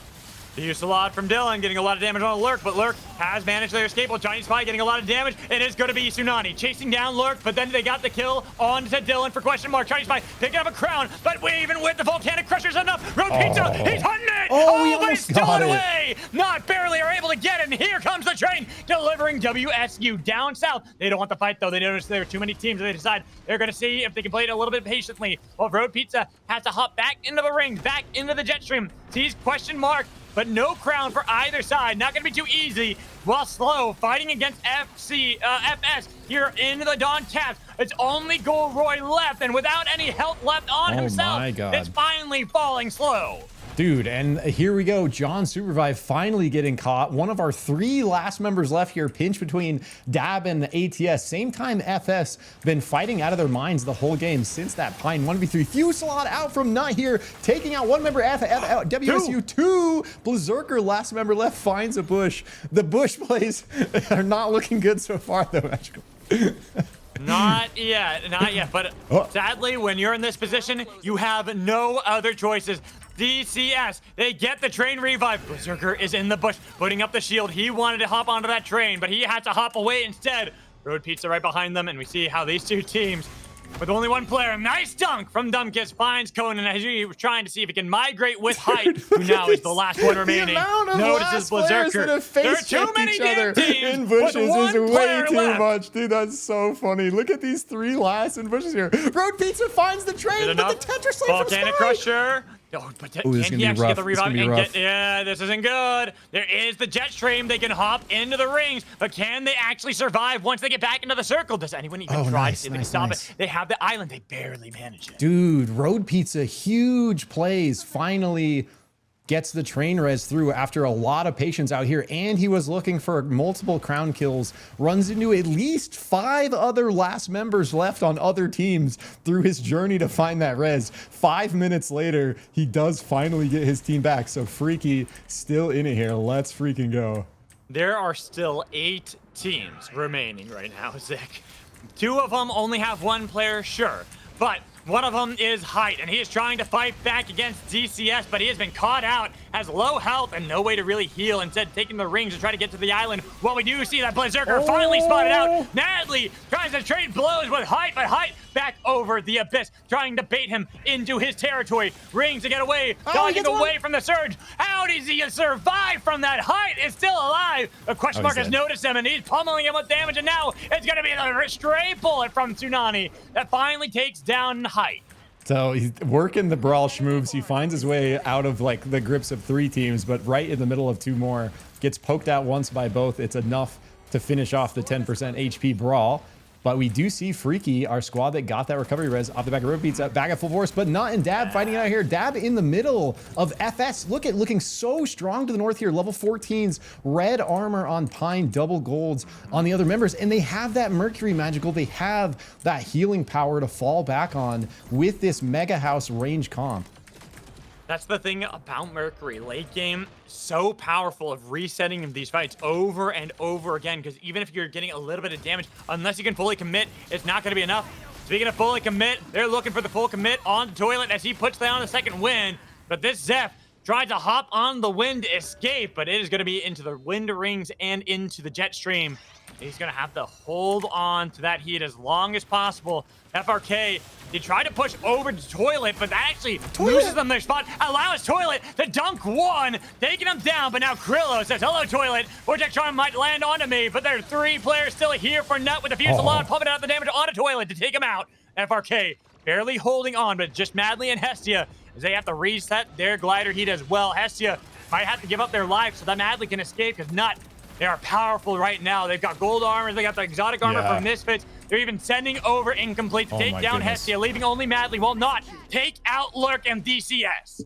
Yeah, so look, 4 squads left. One of them, though, is Freaky. After this crazy Road Pizza res, now it's Madly on the Mission Impossible mission here as the last member left against 3 squads at full force here. Magical. We got FS, who we were just looking at. Look at Not, though, as well. Blinkstone here, gold with 2 blues, and then Nutty, a red on Misfit with the Rewinder on the Shiv. Absolutely terrifying, and they have the Ghost Jewel to back it up. So this is just full all-in comp on the side of Nutty. If they find an angle, they are W forward and getting kills. And it looks like Not trying to poke. Madly playing the patience game. Look for him box revive. Oh, he's trying for it. I was about to say Madly right now. If he somehow pulls off this miracle, I swear, with broken armor, no crown, through the jet stream right up to so many teams already held up in strongholds themselves. Here comes the train. The train's not really going to help you, Madly. Instead, it's going to allow Not to chase you down. Ground's on the other side, but it's too little, too late for FRK. This is what happens, guys, when you have a circle this size and there's 3 squads left. They all have their piece of land. If you're the last jewel, if you get found out, you have no land to go to. And we see Madly doing their very best right there, but just running into a squad at every turn. Now, down to our final 3 here. We were just looking at the kind of power we have on each of our squads here. Actually, an exotic on 2 of them, but the one that doesn't have the exotic still playing very far ahead here for the side of FS. So going to be spicy final fights. Napalm out. Napalm Putting out the Fusillade. Nice beacon rewind to be able to get away from the danger that was there. It was imminent. nice Here's a nuke. nuke. Launched Love it. out to get rid of the base Tsunami. camp with a blast out from Tsunami. Whoa, it's He's just going for huge. the full aggression against second FS. nuke. But there's a double nuke. Dixie's barely going to be able to go away. And it's Tsunami who actually fell E-plat. And now they turn it around for Dylan to take down Dixie. But they have the contingency plan. They already were able to get the revive on to Mercury. So with 3 still on that E-plat, they only have a little bit of time left until it will dissipate beneath them. Dude, I loved the setup there. Tsunami, really good nuke follow-up angle. Now Pine just shredding this Nut team at a range. The only problem with Nutty is they got to get within range to execute their damage. Pine does not have to, though. He's shooting across the map here, chipping away half their health, forcing them back to their fire, trying to get some repairs through, gather some health back. It's actually giving Not maybe the time they need to pull off this crown res, because Tote picked it up very early, already down to 52 seconds here. But the problem is this. Look at how fast the circle is moving. It will push them all the way off of this platform, past the train, past the jet stream, and over to FS and Nut. But FS don't even look for that. They're just trying to get chip damage onto Nut. They have that Mercury in the back pocket. That is going to keep them safe every single time, and they can even get chip damage onto teams like Nut or Miracle. How does that land, Pine? Beautiful, taking down Not's crown. Dylan, the next one they can look for, but he is locked out in the storm. But Nut take the advantage. They look for the fight against FS, knowing they're now split up. Train barely gonna miss Pine, his mortal enemy, but he accidentally hopped on it. Oh, he takes too much damage from the storm as they put down the contingency plan, trying to heal back up on the E-plat. But now that Dylan is gone, it's only 2 teams that remain. Fusillade from Misfit. Big. Damage bumped out. Selfie Big is already gone, and they have been able to reset, trying to put down the napalm. FS, they've been put back to the backs of the wall. They sent in Pine. He finds Grillo. He might be able to find more portal away. Dude, they're getting Trying to see if the he can get him on the other side. But they're Sudden trying- burst, looking for incomplete. He's been able to avoid it, but guess what? Pine ain't done. He wants Dude. this damn game. Putting down more portals, chasing a victory for FS. FS Gaming out of their minds this match. Holy, all this started with the Pine 1v3 on the train tracks, and since that happened, FS has been playing with so much momentum, and the amount of damage Pine just let out from a range in that final 3 squads there with this Saros is just disgusting, bro. Sword of the Seven Suns, Refractor, has the double exotic perk to back it up, and just doesn't miss. Insane finish from FS here. I mean, that snipe onto Tote to begin it all, because that could have been the crown play for Not to get back into the game. Like, insane from And him like that always. literally came from like off of Tote's screen. It's just like, and the way Pine flicks the laser, it's almost impossible to predict where the Saros is shooting. So that's literally Tote dying, gliding this way with no vision that the Saros is even within range, but it's just such a disgusting range. And if they're able to effectively flick the hit laser, you have no sort of you know, notification that it's coming in, and we see that right there. And that's Pine. That's just how Pine has been since forever, really. Yeah, and Being by the way, it's not easy to flick and hit those shots, as I can confirm as someone who tries to do it occasionally on Saros, by the way. Saros or Shrike, because that's where he first got the start on it, was with Shrike and doing a great job. I mean, that's why he goes by Shrike'll Jordan, is because he is that damn good on Shrike. I've seen the flicks. I've shown him some of my flicks, and he's like, you did good, little kid. You did good. You did good. You did good. It's like, it's trying to make dad proud, be like, you have your little drawing and crayon, like, are you proud? And he's like, yeah, it's okay. And then he's got this masterpiece that he painted behind him. Okay, we got a 1-2 minute break for scores and bathroom, says Dylan. Thank you, sir. Perfect. So I will get a quick break. I just want to shout out NV. Thank you so much for the follow, and Average actually. Appreciate you guys, and a couple people shouting out my video yesterday. I appreciate you guys watching, and I'm glad it was useful. It was just one of these situations where I feel like I had to say something. So, but I appreciate you guys. Yo, Lurk again with the 5 Lurk subs, with dude. Let's go. the halftime 5-way from Lurk. Let's go. Appreciate you, bro. Dylan, Procrastinator, Average actually. Oh my god, Back to back. does the same Oh my thing. God. Oh my goodness. Lurk. What a Lurk, goat. you're amazing. Like What a we're goat. hoping that you can pick up a win today. You've been doing good. proud of you for coming into this one, especially in such a strong lobby. And sticking to the Shrike, sticking to what he knows, sticking to what he loves. You gotta respect it. So, DCS this game, guys. Chinese Spy lurking ? Eyes on. Maybe our new people's champions for the back half of the tournament. We'll see. We'll see, because yeah, we are going to be swapping up everything. So they're going to be the points that go out, and then they're going to do the draft to figure out the new teams. So I'm curious to see how things will shake up. Absolutely. All right, I'm gonna get my quick break here. Relic says hashtag down with the suits. Yeah. I just want to interject. There's only one draft. There's not going to be a second draft. Oh, there's no. Oh, okay. I'm so used to it being a second draft. I just assumed that's how it was going to be. Yeah, there's just one draft today. Oh, is it going to be bans? No bans. Oh, okay. Keeping it simple for the training ground players. You know what? Fair enough. Very fair, because there are a lot of our newer players that are learning and doing really good. Like I said, I'm really excited, especially a team like LMS, where I'm not as familiar with a lot of their players, and they are playing their damn hearts out. So props to them. I guess I'm going to be right back. Scores are out if you want to show them. Oh, are they? Okay, here, I'll show the scores first. And then I'll go feed doggos. Let's see. Here we go. We'll open up that link. So we'll show this one off first. Here we go. So our captains, this is our score for the captains. In 12th place right now, Berserker at 12 points. City, 11th place at 13. Spy, right above them at 15. Madly at 9th place with 17. And Height, 8th place. A big surprise there for me with Height at 8. 26 points. Jetski at 7th place with 32. Lemur, 6th place with 38. And then we have Tsunami, 5th place with 42. Toilet, 4th place with 50. Thank you in 3rd with 53. Pine, despite that win in that last game, is not the team captain in 1st place. He's at 2nd place with 55, while Krillo with a commanding lead for the captains, 90 points. Absolutely wild there. And then we can look over at the points for everyone and how that is all working out. So let's see our points here. We'll do the same thing. We're going to be a little bit quicker because there are a lot more players here to go through. So at the bottom right now, we have both Vlad and Atomic at 12 points. Then Rowlet and Hoy at 13. Lurkin at 15. Hestia Road Pizza 17. Dweeble and Conan 26. John SUPERVIVE and No Turt 32. Shuriken and Gina at 38, right with their captains. Tote and Dylan at 42. Nodburger and Dumpkiss at 50. Pisces and GoRoy at 53. Selfie and Vixie at 55. And then our two tied at the top. Misfits and Incomplete, because they are part of Team Nut at 90 points. Again, commanding leads. Oops, didn't even show the points there. You can kind of see it really quick.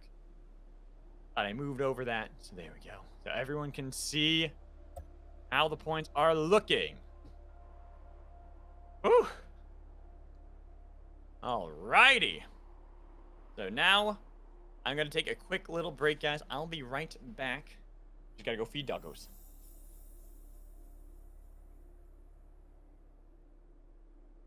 I've returned. Magical just walked away. The scores are out. No. No worries. I'm chilling. Oh.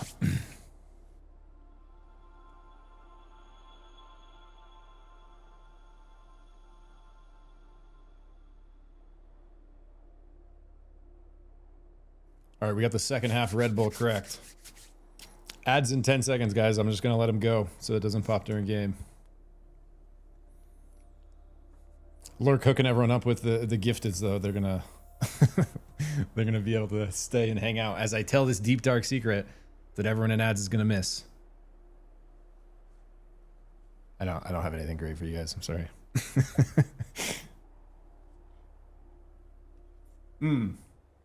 My favorite color is green. Actually, now it's somewhere between green and purple. They're like tied. No one knows this except you guys.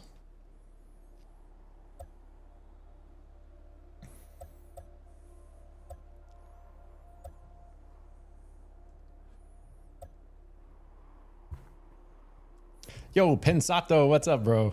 I'll be watching the VOD tomorrow while I meal prep, but I hope my boy Dumbkiss, dude, he actually has been kind of popping off, dude.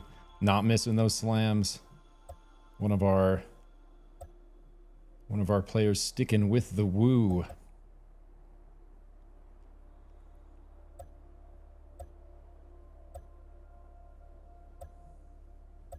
Which is Pine team? Is he with Lurk? Pine is on FS here. So Schreikel Jordan.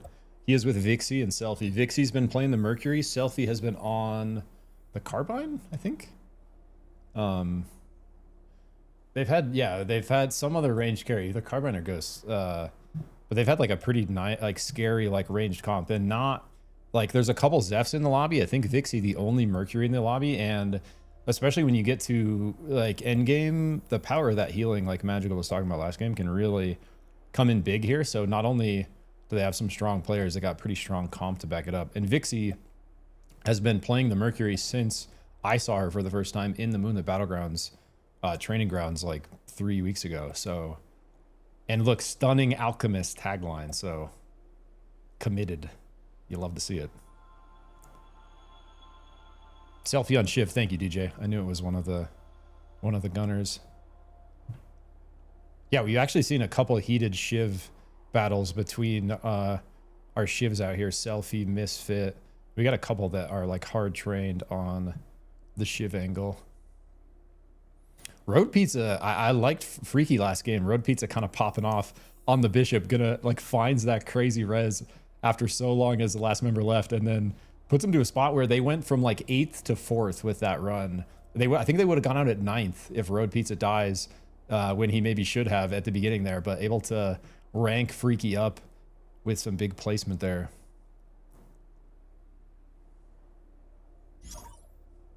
This has been fun, man. These are kind of like amazingly balanced teams. This is like the way you organize this draft, Dylan, is like it's cool that I like the way it's sort of like organized into tiers, and then the draft has to pick one from each pool, because you can really like it feels like really even matches. Like there's certainly not one squad that seems any like super far ahead of any other, you know. And the only outlier in this tournament is Krilo and Misfit. Loki shouldn't let them play together because they play in normal scrims, but like, oh, gotcha. It is what it is. And Misfit still, you know, even though he's been really scaling up, still a relatively newer player, did participate in the training ground. So, but yeah, that's awesome to see that Misfit and actually a decent amount of players from the training grounds have, you know, sort of committed to scrims, or at least looking to get their foot in the door, finding their way onto teams, finding, you know, signing up to sub and things like that. I love to see that. Yeah, I think a lot of the training ground people are good enough to play in the scrims and have a lot of potential, from what I've seen at least. Yep. So I do hope people keep playing after this tournament. Hell yeah. Me too. And something, I mean, we have, you know, the Moonlit one coming up soon, right? And that's going to be, I think, a big, like a big thing for a lot of the newer players too, because there's the 2 different leagues. So one that is meant more for like our players that have been around for a while, but also another one that's meant to kind of help boost some of those players. Yeah. And I think the goal too is that's gotta be something that will be used more as like a template for the future too. Yeah. Where it's like we can change the upper league to be not a draft, but just how teams, like whatever teams want them to be. Well, then the lower league is always like this draft to enable newer players to really keep them coming in and getting them invested, getting them to like understand the game on a higher level than they really would learn just from playing the game solo. Yeah, for sure.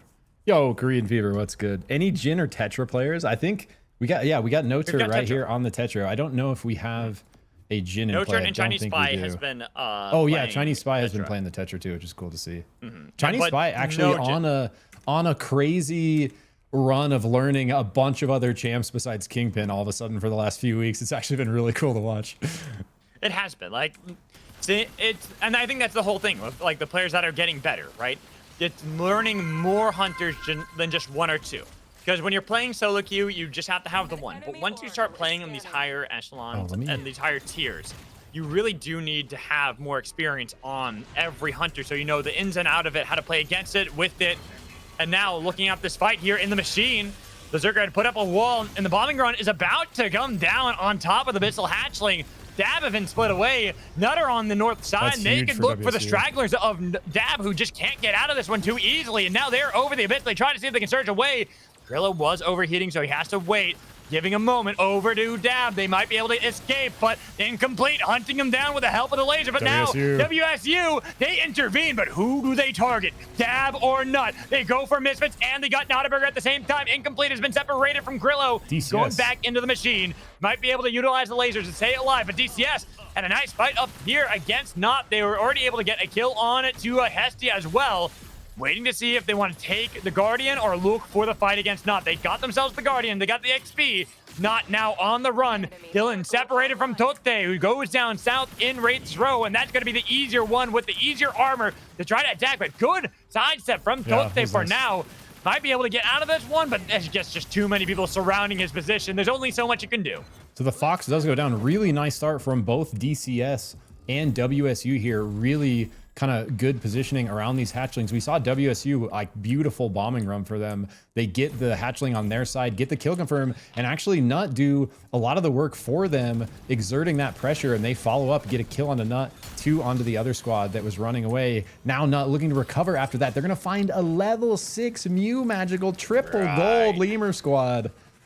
Ooh, not the team you really want to run into at this point, because you see that, you're like, maybe we'll go somewhere else. Nut, our leaders at the moment, now find themselves struggling. They were the team that, if you looked at the standings, Krillo and the rest of them, they have 90 points so far after 3 games. Second place. Oh, I think I was away when the scores got Yeah. posted. I didn't. It's see them. okay. But it's a huge lead right now for Nut. A lot of high placements as well as some well-earned victories have earned them a dominating lead after 3. Gotcha. That maybe is why Dylan mentioned that about them. I didn't realize they were like scaling so high on the points there. A lot of kills must be coming through. You mentioned big placement, but level 7's on Mog here, looking to fight this out against WSU. It's got to be careful, because now a brawl is on top of a strike, and that means less damage for you, and you're low on health. Dawn now jumping forward, looking for the Battle Bunny to lead Jet Ski to victory to take down Mista. WSU, they lose Atomic as well. It's only Berserker, the captain, as he tries to manage an escape. But here's another captain on the pursuit. And guess what? A big upset. Vixie just died. That means FS are out of the game from first to last, from 3 to 4. Tragic game 4 after a dub. Gonna be on the sidelines for the rest of this one, but that's the way she goes sometimes when you're playing aggressively. Now Dab caught, DCS finding the land spike, barely wide on the grab there, so maybe a little bit of space to get out. Now Toilet on the south, looking to follow up. They are in the storm, but it's an early storm, so not really doing too much to them. Nice vortex charm from this Toilet. LMB Zeph, the bro. B-Hop LMB tech from Toilet. Toilet is too good at Zeph. Like, god damn, Toilet and Shroom, whenever I watch them play Zeph, I'm just like, it's not fair. They make this character look broken. How many times, like, finally you just cursed him so hard. I had to catch a curse him, but the fact is that he should have died long before any other Zeph dies in that scenario. But yet, Toilet survived for so freaking long. I do love watching Toilet on Zeph, and he literally runs LMB Zeph is what he calls it. It's just all primary damage build. A rare occasion there, I think he maybe was able to scoop the air blast and refractor he had from somewhere on the map, but usually opting for kind of a full, I guess a refractor would play into that. Oh, nice ground here coming in from Nod. They are going to get the pick on the Dweeble as, like, really punished ATS as ATS was chasing this final member for WSU. Looking like it's probably not going to pay off for him. No, I will give Dweeble a lot of credit on that one. That should have actually been more kills from Not on to ATS. But that frozen barricade denied them entry to continue the chase to reset their dashes. Yes, Dweeble falls, but at least ATS lives. And WSU, after that beautiful start, finally are going to find a res off the back of Berserker. ATS still on the hunt here as Conan and Height trying to cut off their entry back into the circle, but have to be careful because we do see 2 other squads lurking. It looks like LMC going to take a recall there. Back to a 3-way fight. 3-way fight at the moment. So seeing Dab, not Toilet, I think it was Dumbkiss actually does get spotted. No, it had to be Nottaburger. The Jewel is the one that lived. So it does get spotted out. So another team is out of here as we have, I think, 2 teams already eliminated, FS and Dab. Some of our like stronger teams that are already out of here. Yeah, this has been like a really kind of scrappy match, like a little higher tempo. Level 1s coming in here. A lot of teams dropping earlier and a lot of picks coming through. I'm having a hard time even finding where the violence is happening because it's breaking out across the map. LMC on the fire here. Not looks like they want the engage. Not in a bad spot. The People's Champions, Sleepy Rowlet, has switched over to Tetra and tries to get away, but the second wind's a little bit too late from City. They will fall, and same with City, leaving only Hoy to get away. Hoy does make his way out, though. We've seen him bring the whole squad back multiple times before. Definitely the potential to do it again as Mew finding the split ATS. It was just 2 members. Looks like they are going to get the pick onto Conan here. See Kites out over Abyss as the Carbine. Gina looking to follow up. Shadouken getting the hill as Lemur continuing to hunt down Height. Oh, no, it's Dweeble. That's the last one remaining here in the storm. They've already gotten Height. Dweeble got revived, but at what cost here? Because now Mew can chase this down to eliminate another team. A lot of early eliminations into this game. And Elim's on our Pine squad, on our Height squad, like some of our, you know, kind of banger teams going out here very early on. Beautiful route. Mista barely having enough time. Look at the slam. What a slam there, and now they have to deal with a forward-facing no turret onto Atomic, who double dashes over the Abyss, but taken down by John SUPERVIVE. There's only one left that was able to escape. If you look down south, Mew feels like this is their game to win this time around. Gold armor, but DCS, they even see the gold armor, and they take the fight. They don't care, even if they get stunned there. They were able to weather a lot of the storm, getting themselves back, and now Nut, they might show up. Lemur try to play aggressively with the portals forward, but it's going to be the nuke put down by DCS to get away while Nut come in from the south. Our potential new People's Champions here. It's Lurk finding that grab on the shot buy, actually. Looking to set them up for a kill, unafraid of the gold armors. And WSU getting taken out there, so the final member, Hoy, not able to survive. And look, Tote, last member left for Not at the same time here, getting ran down by Mog. Really rough for the Fox here. No. Yeah. So actually so many squads out early. I'm going to say this.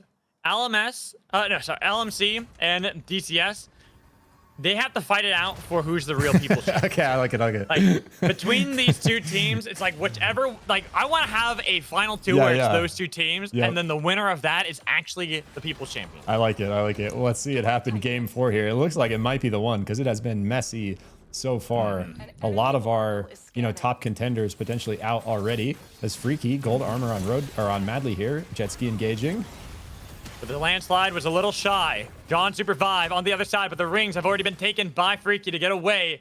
FRK gonna be fine on that platform, even though Jetski is looking for an angle. He doesn't realize that Hestia is right behind him.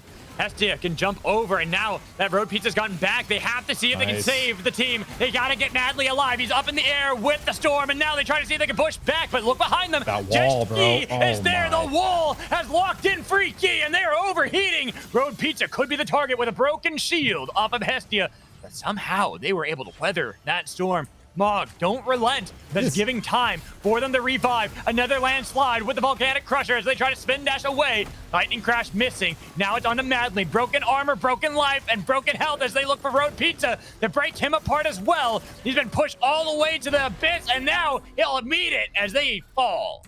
That was like such an uphill battle for Freaky. They were actually fighting it out really well. That Tetra wall from Notur actually huge to turn that fight. But that was a level 7, 8, and 9 fighting 3 level 11s. That is an uphill battle from the beginning. Freaky not able to climb the hill there. It's going to be Mog that get 2, and the last one to the south going to get picked off from another team. Going to put them in a position where they essentially are going to get this Meteor Beast for free. It is going to be Combustion. Actually, maybe not for free, as Team Mew, Lemur squad here. Level 11 gold armor has the Sky Shark.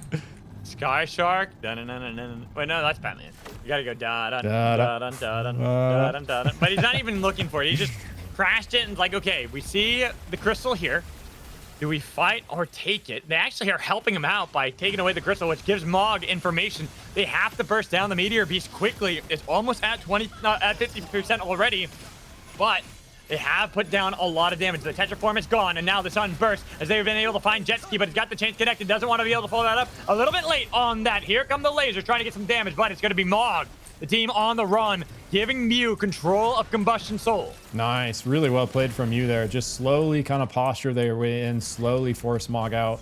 Mog, you know, kind of already at disadvantage with the positioning there and the armor. They are just going to go ahead and concede that Meteor Beast, deciding not worth taking that fight in the squad wipe. They'd rather relook for another opportunity. That's going to give Mew not only Meteor Beast, but decent position on these new camps coming in the next day. We see level 12s on their side. Couple big levels for LMC there, getting some catch-up camps through. But right here, Magical, these camps in this endgame are so valuable. The amount of power your hunter gets per level, these, like, I think a lot of newer players especially underestimate the importance of securing these higher levels in the late game and how important it is to turn and play creep camps over fights when you get fresh day turnovers. Some of the best players doing that extremely well.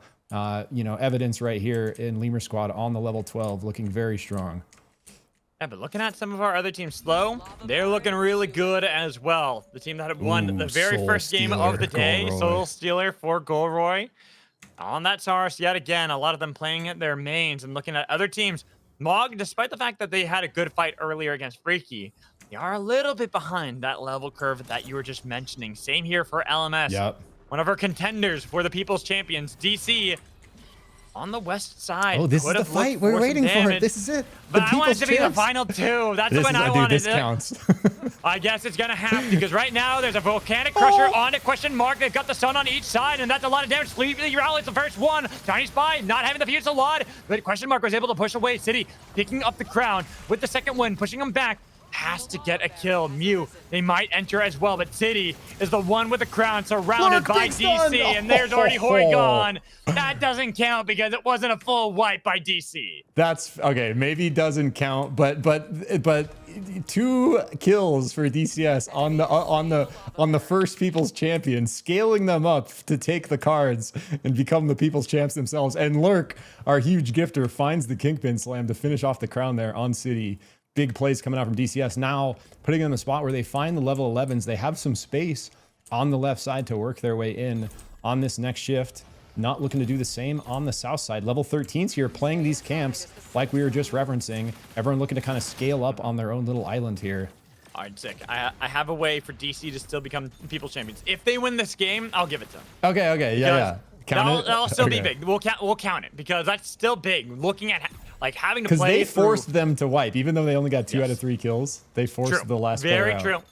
But they got to win this one now. This cements that control to be our true People's Champions of our tournament for today. And they're looking up against a strong team right there, Mew. Not necessarily the squad you want to go up against right away. That's why they're deciding to vacate there, going back and making sure they have their backs to the wall. Yep, and our power squad down here not looking to play off of fire. They do have the 13s like we were just looking at. It's a little poke coming out from the Krilla laser. Gore does have that Soul Stealer though. Not sure how stacked up it is, but still going to be wielding some good power with it. And thank you on the Bebo. Always has the potential to just completely turn a fight out of nowhere with the kind of Bebo combo and Tonk Tonk. So definitely going to be a scary squad to look out for. And this positioning, you know, DCS is kind of they're in a decent spot, but they're the only ones at the moment that don't kind of own their own island. They're kind of holding this side of Mew's island. It's going to put them in a spot where with this next shift, Nut's going to be coming up behind them. And I don't know how much intel they have other than the fire there. So got to be really careful of this Nut pinch, because at the same time, Slow's going to be coming over the side and Mew already positioned up here to the north. Going to put DCS like right in the middle of everyone. Miss already noticed what I noticed too, the nut pinch. No, that's not what I said. Ow. Yeah, so that's all. Like, I was laughing internally to that nut. They're like, they called it out. I can now publicly and very, very loudly laugh at that. Nice. I'm glad we're all mature adults. Yes. Yes. But here's a bombing run. Gonna separate Mog, and now with the Tetra, not the Tetra, the Saurus kind of caught out there for a Ooh, that second. I thought they fan. might be able to get that, but it's going to be a great collapse with the help of that Tetra. But now they pushed him back because the That Tonk Tonk. kept them locked in. And now the Sunburst looking with the E-Plat, but right in the thick of the battle, still dealing with them. That cannot stop Jetski that easily, but maybe Dude. Krillo can. Grillo has been watching, Wow. waiting this entire time. Yo. Jetski is down. They've got the target on to No Turret. It's Dude. going to be the pickup onto the Wisp. Jetspeed might be able to revive once more off the back of John Super Dude. 5, but he dies immediately to Dude. Grillo, who Dude. takes out Mog. Slow just played that out of their minds, bro. Thank you with the Master Protect. Bats the enemy off Goroy, gives him the space to cleave. No space for Mew down here, though. Our potential people's champs continue to look at the top looking squad here. They're going to call it off. I think seeing some violence over here. They do have their fire now. This next shift going to be not really in their favor, however. No, it's not in anyone's favor. It's just Krillo, and keep in mind, Krillo played aggressively right there up against Mog to help eliminate both Jetski and John Supervive. Even though Slow were the ones that got the eventual kill on to John Supervive, a lot of that was from Krillo holding the land and pelting them with damage. Absolutely. And Krillo, even as the last member left, never afraid to W in. Not a herb, except herbing right now for just a minute to see what happens here. But this Slow squad, that was such a beautiful fight. You love to see the teamwork there. Without Thank You peeling for his Saros, and Thank You actually so good at playing more of a support style Bebo. Not quite as like offensive as the way like Protofo plays Bebo, but his comp, especially on his normal team with the Oathbreaker, really good at playing kind of protect with a bomb. And in that fight, the way he protects Goroy, pushes off the brawl with Run, one Krillo, health run. left, giving Goroy the space to find those last 2 kills. Just like such beautiful team play coming through for the side of Slow there. Krillo does survive. Relic just pointed out, I never noticed that giant robot either. Oh my god. Whoa. Yeah. I never noticed that. Oh it's my goodness. Optimus. Oh. Krillo, Oh. bye-bye, Krillo. All right, well, They that did. was Look at the depth of terrain and the roots here. They did add a lot of under and they lighten the fog. This is under rot rooting down. That's freaking cool, bro. That's cool. Really cool. Oh, that was a snipe there from Goroy onto, I think, Lemur. They weren't ready for that and just snipe him out of nowhere. Ooh, that DCS orb gotta be too. careful because here comes portal. Slow. They've already got the Oh portal. my. They've already got Chinese Spy. They're trying to revive him, but he's over the abyss. Lurk is gone. The contender for the People's Champion is now Dude. pushed into the storm, eliminated by Slow, leaving only Slow and Mew. Well, a good attempt from DCS there, but Slow on a rampage after that last fight, just feeling themselves. I think instantly Goroy and Thank You are best friends now after that last fight, and we're seeing the synergy form up. Pisces Paladin backing them up with the Zeph, gonna shift him in. Ult to follow. Bits big, get the spike. Portal, Goroy, they put down the platform that was able to spike Gina, so they pick up a win. Slow, not slow at all in this final 5 teams, bro. What in the heck just happened in that fight against Lemur Squad? They get instant pick on the spike, follow up with a beautiful engage after Pisces just shifts them in. Like, really, you can tell just feeling themselves after they won that fight on the right side of the map with 6 teams left. And in the end, bro, I just like it gives me goosebumps to see team synergy like forming on the fly. And we literally just witnessed Slow level up as a brand new squad right there. Beautiful team play coming in, finishing them off with a bombing run to celebrate here. Game 4, right. Beautiful from Slow. I have to go run and put some clothes into the washing machine really quick. Yeah, My no worries, wife bro. just texted me that. So if the game starts, it's okay if it starts. I will be back very quickly. Yeah, go, no sweat, bro. You got it. Dude, that was crazy style from Slow there. I love to see that stuff. It seems getting a lot better as the game's going on. It's kind of crazy. Dude, yeah, and like that, I just like, it's just so cool to see new players like already like playing around each other, you know, like that quickly, like that well too. Holy, that was fun. How's chat doing? Sorry, I never get to look while it's going down. Spectating and casting is like 130% of my attention. I literally can't do anything else. I did it was like a last patch or the one before that, I noticed that they lightened the abyss layer, like looking down into the abyss so you can see more stuff, and then they added a lot more sort of like terrain detail, and especially from the spectator view we caught at the end there, kind of distracted us for a sec from those final fights, but it is really cool, like atmosphere. I've always really loved the like map atmosphere and like the vibes of the Skylands. That's a lot of the stuff my brother, you know, has worked on as a creative lead, and like on the art side of things as like art director, and like I'm just so proud of like his side of the game and like what he's been able to pull off with like, you know, his team, and like, you know, especially like the map, especially, and like the kind of terrain stuff. It's just it's some of my favorite, you know, parts of the game.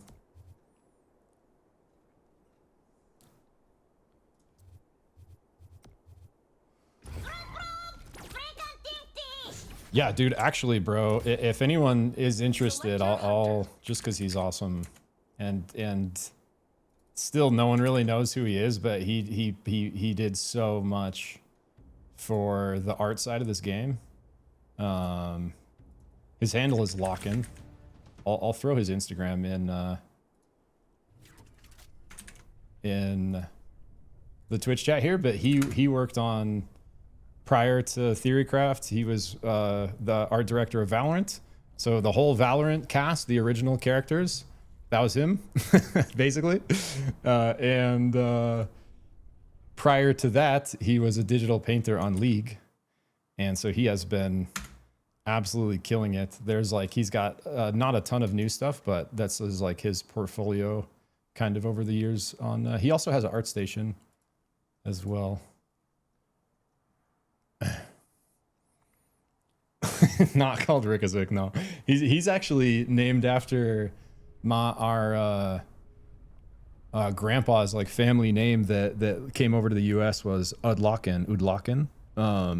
So he basically, his handle is from that. It's actually goated. I love his handle. So it kind of like reps our family lineage name in like an old school like warrior way. My name is the very first time I played EverQuest at my cousin's house. I made an Ixar Necromancer and I hit random and I deleted a K, and that's how we got the Zikrik when I was like 5. So it's a little deeper than that maybe, but anyways, we are into game 5 here, baby. It's looking like we are going, oh, just kidding. I'm sorry, we got a crash. No, all good, brother.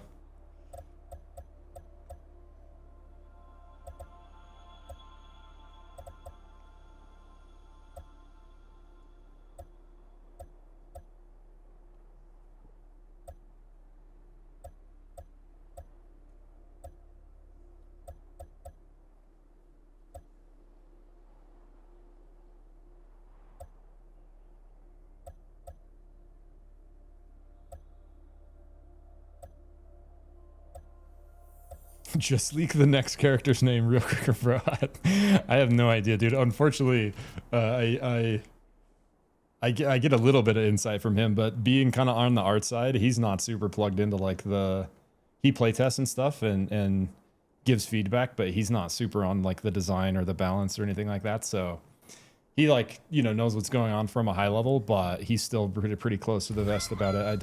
I'm not able to get much out of him. If I do get something out of him, it's pretty generalized, like, but, anyways, it is fun. It is fun having, getting to watch his. Yo, also, one sec.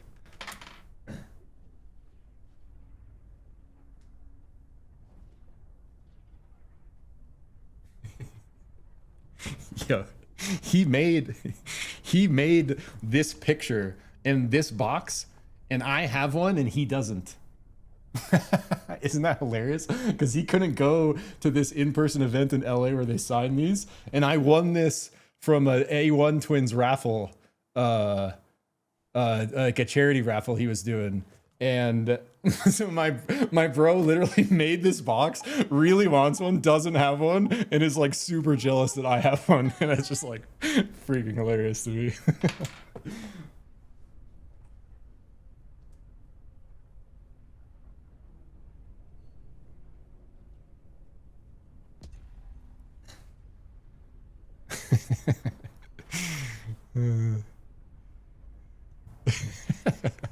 All right, we are back into game 5 here, baby. Let's go.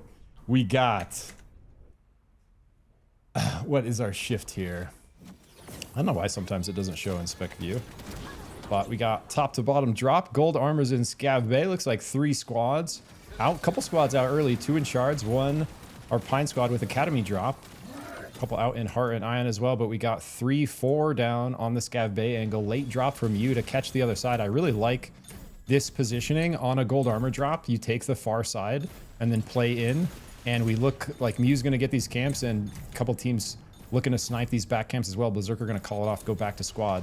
Meanwhile, ATS and Nut kind of center position on Scav Bay here, looking to get these camps and this XP through. But looking at Mew, they are like playing the vault position. So look, instantly on vault, they're just gonna rush it, no key or anything. Level 2 and 3. Look how much space they have from these squads that dropped early in Scav Bay. Actually beautiful kind of macro coming into play from Lemur squad here. Looks like very much going to secure these 2 golds out of the vault for free. A little bit of map knowledge coming into play, knowing the Scav Bay area very well for the side of Lemur. They are going to lock those in, and it looks like ATS going to find 1 out of a chest so far. Going to go on the Height Ghost here. Looks like Nut did find 2, so we actually got a pretty sort of decent split between the different squads here for the gold armors. 2, 2, and 1 making their way out of Scav Bay. But looks like Mew maybe wants to follow up with their advantage, but not really an advantage actually, because now Nut up on levels, 2 golds of their own. They're actually going to catch maybe the 2 golds from Mew out here. Shadouken is going to go down, and with that car there left by Lemur, Nut might be able to run him down. They're going to opt not to. They're going to go for the level 6, get the creep kill through. I love Lemur switching over to the Saros last game. Maybe just looking too fun in the hands of Pine there. He is opting over to the power sniper angle. I have really enjoyed seeing more Saroses in play. And we gotta shout out Goroy. Like, been a big inspiration for me to kind of re-engage with the Saros, because he had been popping off on that hunter in the Battlegrounds, Moonlit Battlegrounds tournament, or Academy Training Grounds, when not a ton of people were playing him. And he is super fun, and he's significantly harder to pull off than he looks. Sometimes it looks kind of easy, but to hit those long-range snipes, you either have to get lucky or you have to have cracked aim, and a lot of times you're controlling out to shoot, so, and you only have 1 shift, and your shift is on like an 8-second cooldown, even with some shift haste. And so he's like a very vulnerable hunter if you get ran up on and you aren't able to get the second shift into the wall to get the reset. And even the reset he has is very temporary, right? So he does have a lot of range power, but sacrifices a lot of mobility for it. Here we go. ATS find a kill into WSU. Mista falls shortly after. We do see them kind of split out there. Atomic is going to be alive, going to instantly kind of ego this beacon. Got to be real careful though. Not sees it too. Oh, was so close to maybe getting it off there. In the end, welcome back. Here we go. You got back right as our first squad got taken out there, trying to force a res shortly after a fight. ATS drops a napalm, force them off. That Not finds their way in. So level 7s on both sides here. Grenade connecting. Oh, and now Dylan in trouble. Few slot pop, but that's not gonna save that Shiv. Not in a world of hurt as ATS can chase them through the anomaly, but the Storm is also at their back, so it can get risky. But we look at other fights. A nice night from Madly, having swapped up, no longer on Jewel, now on strike duty. As a nice pickup by John SUPERVIVE, the revive, no turret, and jet ski. Avoiding a lot of danger, then Lurk, hello! Crashing through on that Sky Shark, avoiding the chain 2. They will be able to get back with the team. We see the rest of DCS right here reconnecting with them as Freaky making their way out of the storm. Gonna see a team fight breaking out here. Maybe looking to rush these ghosts for the ult angle. Chinese Spy is doing that, trying to find the level 7 before this engage. as Freaky snipes that top ghost. So going to give Chinese Spy not quite enough to find the 7 there. And it looks like that's going to be enough for DCF to kind of call that off.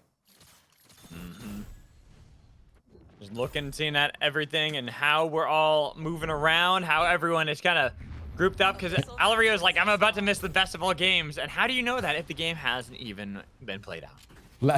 Let me bring you up to speed, Magical. We had a 4-way drop for Scav Bay Golds. Mew had a really nice position, came out with 2. Nutty came out with 2. They ran into each other on the way out. Nutty scooped one of the Mew Golds. Gina? They got one back. Gina rides in with Sky Shark now, but the battle continues between Nut and Mew on the south side. All right. Come on, guys. I need a Sky Shark kill, as right now our contenders for the People Champion are getting chased away by ATS. Arcane Railgun doing a lot of damage to question mark. Chinese Spy is still alive, but Lurk is not. They're looking for the dunk, but not going to be able to get that Fusillade pop, mostly as an escape tool, while question mark will go off in a different direction from Chinese Spy. Yep, ATS continuing to look quite strong, always pushing forward, even if it costs them. In this case, DCS, though, have been doing a pretty good job on the recovery. I think they did get on the back foot earlier. We saw Lurk riding through, is going to lose his gold going down there. And DCS trying to find some levels on the way out as they look for probably this Wellspring res. Other team. I was a little worried there for question mark having recalled the Chinese Spy while ATS were hot in pursuit, but seems that they are at least going to be able to get out of there fine for now. When we go back over to the heart, we look at all our teams that are still alive at least. It definitely feels a little better without the silence. Like, even though you have the like damage nerf on, like it's definitely like a little like it's a little bit more playable. Yeah, exactly. A little more playable than it was. But still not the greatest. Still That's sketchy. Yeah, still can be really sketchy for sure. Especially now. Oh no. Can we go over to DCS really quick? I know that there's about to be this, but right there, I saw that question mark. They got surrounded. They just got Lurk back up. Now Chinese Spy is on the run again, but this time alone. The dagger didn't get enough distance because Height is hunting, and guess who's been waiting? Slow. They weren't slow. They were patient on how they were able to find that kill, and now we're going to trade blows with ATS putting down the portals and a B-bomb, but that's going to miss. Trying to bat it back and getting a lot of damage, forcing out the chilling finale out of Dweeble. Oh, that's ATS get damage on a Talk. There goes Beefo. That Dweeble did fall as well. Go Roy. Trying to kite back. Second win. Does tag him, but not enough to revive him. Thank you. Might be revived, though, by Pisces. And then Hyde pushing back, looking for the easy target. Arcane Railgun barely missing. A nice use of that bomb to get distance away for thank you. Thank you. Way out of there with the slingshot. Going to be just fine here. Multiple teams fighting on the south side. 4 squads positioning around each other, at least taking a look. We see Mew have been playing from the south side of the map this entire game. Have 1 gold armor still, but or no, 2 golds. One's completely broken. One's at half. ATS continuing the violence. Oh no! What in the heck just happened to LMC? Our other people's champs just run right into Dab and get absolutely crushed under the weight. That was like, it was like a 6-way Dragon Staff slam combined with something that knocked them back. Looked crazy as they're forced out. 1 more left. Road Pizza getting forced out here. Really low HP. Hestia trying to protect, and they are able to do it. So a little bit of recovery, but they turn. They find Madly, who converted to the Shrike. Yeah, exactly. Not on the duel anymore. I decided to go for something a little bit different in this one. We go back down to Dab, who control Mana Coils, the team that absolutely crushed LMC. They also crushed Mew as well, only down to Lemur trying to revive the team. But we go back into Ion Acres. Freaky put up a wall, but they don't have much escape room here against Mog. The Abyssal Breaker was the attempt, trying to heal back up for Hestia, but it's going to be down. Only to 1 remaining. Road Pizza on the train res. Road Pizza gets these, just has to make this punch land. Oh, barely wide onto the bunny there. So not going to get that root off. It looks like John SUPERVIVE opting to chase potentially. Maybe going to call it off for this day 3, sorry, level 11 turnover. Nutty continue the hunt. They find Goroy for Team Slow. Pisces and Thank You make their way out. And chase happening on the left side as well. Lemur, last member left of Mew, trying to get away from LMC. Our one of our 2 champs still in it here. They're still in it. They're not out just yet. The thing is, they might have been able to kill Hoy, Hoy City before, but they didn't kill Hoy. So Hoy brings back the team and back into the Mana Coils. Dab, this is their castle, and you tried to break and enter here, not They're pushed back once more and looking for the Dragon Slam, barely hitting the target. Tote was the one they wanted. The Fox now on the run with Dylan right behind him. Barely going to be able to mantle back, but guess what? Not a burger saw the angle, was able to surge forward up in the air. They've got Dylan. Tote's the next one. Broken bridge right beneath them, even with the flame shield, trying to dash away with the help of the flight of the Fire Fox into the rings. No longer overheating. Might have been able to escape because also Tsunami, having gone a different direction, can easily get the revive off for the team. Yep, early out for Tsunami there, sees the writing on the wall, is going to look for a res and not Nutty continuing the pressure onto Mew. These guys have been fighting since level 1 basically on that Scav Bay drop, continuing to trade. Lemur online with the Saros now with a full build. Got the Rampager, Sword of the Seven Suns. They're gonna run right down Gina, no, it's into the people's champs though. They can come out of nowhere for the RKO onto Mew. Shadouken's gonna be the target for Nut. Only Lemur escapes. He's on the other side. Mog now fight up against Nut. They don't realize that there's Lemur up into the north. There's already gonna be the Tetra form, trying to get a little bit of damage back onto them, locking down Nut over the lava, but Nut plan this one cautiously. They get themselves back to land. They don't want to have to deal with the fire. Incomplete, barely getting on to that little bit of land, while Mog have to go back up north and farm it out. So NoTurt, a player that's kind of unknown to me before this tournament, has actually had some pop-off plays on the Tetra. We've seen a couple of really strong walls, not only for the offensive, but for the positioning to kind of save his team. And slams connecting left and right, too, in that fight. Now under pressure, though, from FS. Selfie in with the Fusillade. Selfie, Fusillade. There goes NoTurt. The Tetra form a little bit too late, trying to blink back. Selfie has Pine, but there might be the revive, because John SUPERVIVE is right there to revive him. NoTurt right back in it off the back of the John SUPERVIVE. Aluna, now it's Lemur, still last member left for Mew the second time, trying to find a sniper. Not too, isn't it? Onto Krilla, or no, that is Tsunami on the ghost here for Not. Tote's still alive as well, but maybe not for long, as Dab is right here, full force. Blinkstone, gold armor, dumb kiss. Could be dangerous, but Tsunami does avoid it.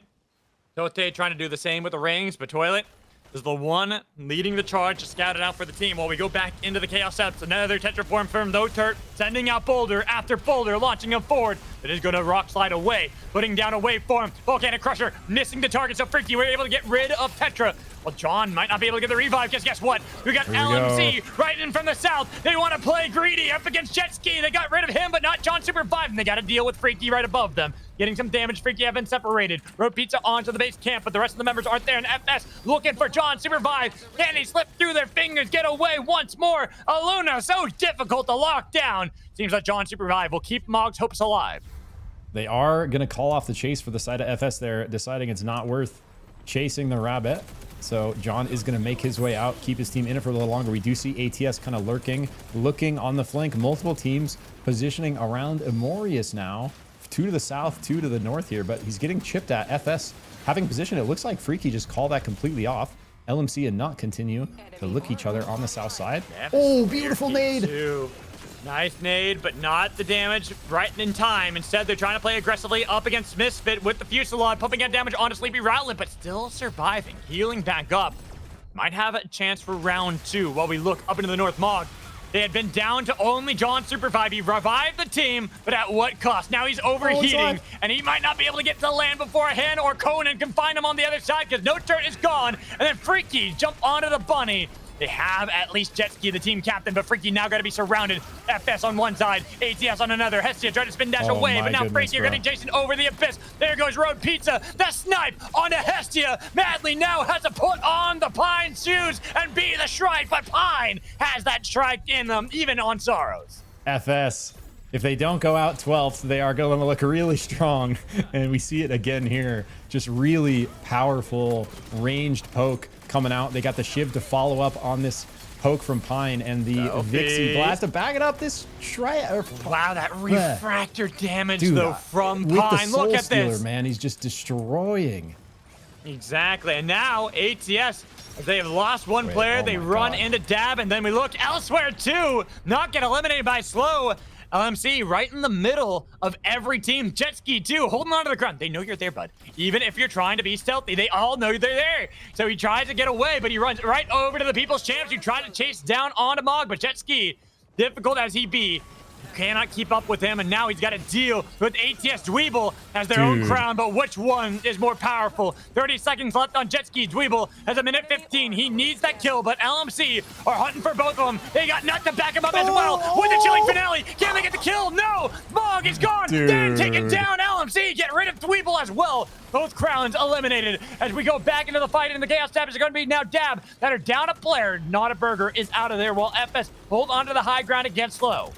Dude, I just, that big snipe spike on lane there. That play by Dweeble, so unafraid, bro. Sees he has like a minute difference on the crown timer, just shifts it forward into the face of a brawl, instantly chipping down half of Jet Ski's health, forcing him out, and probably forcing them to squad wipe as well at the same time. Dab now looking, LMC finds an engage, big ulti. Second win, pushing him away as he used the 6 monkey strike. It denies the ult from the monkey, but above them, they have to still deal with Nut that are nearby. Taking a little bit of damage from Nut, who now pushed onto the island. LMC not in the best position as we look at Slow and FS on the other side. A Fusillade has been pumped out, and LMC, they actually want to enter into this battle, seeing that as their opportunity on to go Roy. They've already split him up, and they've got damage onto the Saurus over the abyss. They yank him down, but that's going to be the golden beam coming in from Bricky Vixie, getting a lot with the slug wave as well. Sleepy Rowlet takes a beating for it, and then Pine hunting them down one after another, like shooting ducks in the air as he wants one more onto Hoy, but Slower gone. It's Selfie who instead has to chase onto Hoy, while City is on the other side trying to get away from Pine, but the Magic Mortar and almost on the side. Well, Dab still hang on in the northern part with the Dragon Slam, second win themselves on the City. To take him out, only Hoy remains. I'm not even kidding, bro. If you would have said ducks in a barrel there, I wouldn't have blinked an eye. I feel like that was where you were going. It was 100% because I was mixing up. I wouldn't have noticed. I noticed ducks in the sky more than ducks in a barrel. Yeah, I know. It's like monkeys in a fish in a barrel and duck hunt from like the video game. So it's like a mix of both of them. I instantly thought duck hunt when you said that. So that that's what I was thinking. So like both of them mixed up, and I'm like, wait, it's not ducks in a barrel. What am I saying? All right, Hoy.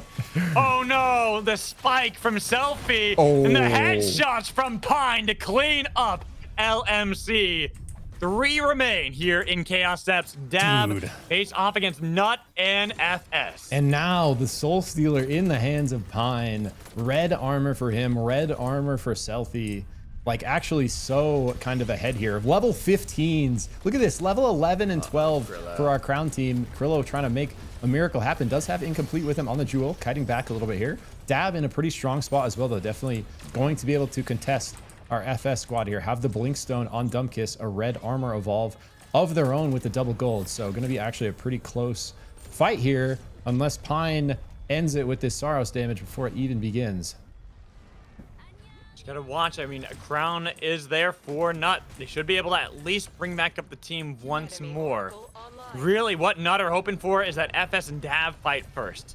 Then they can intervene and maybe clean up with some cooldowns being burned on each side.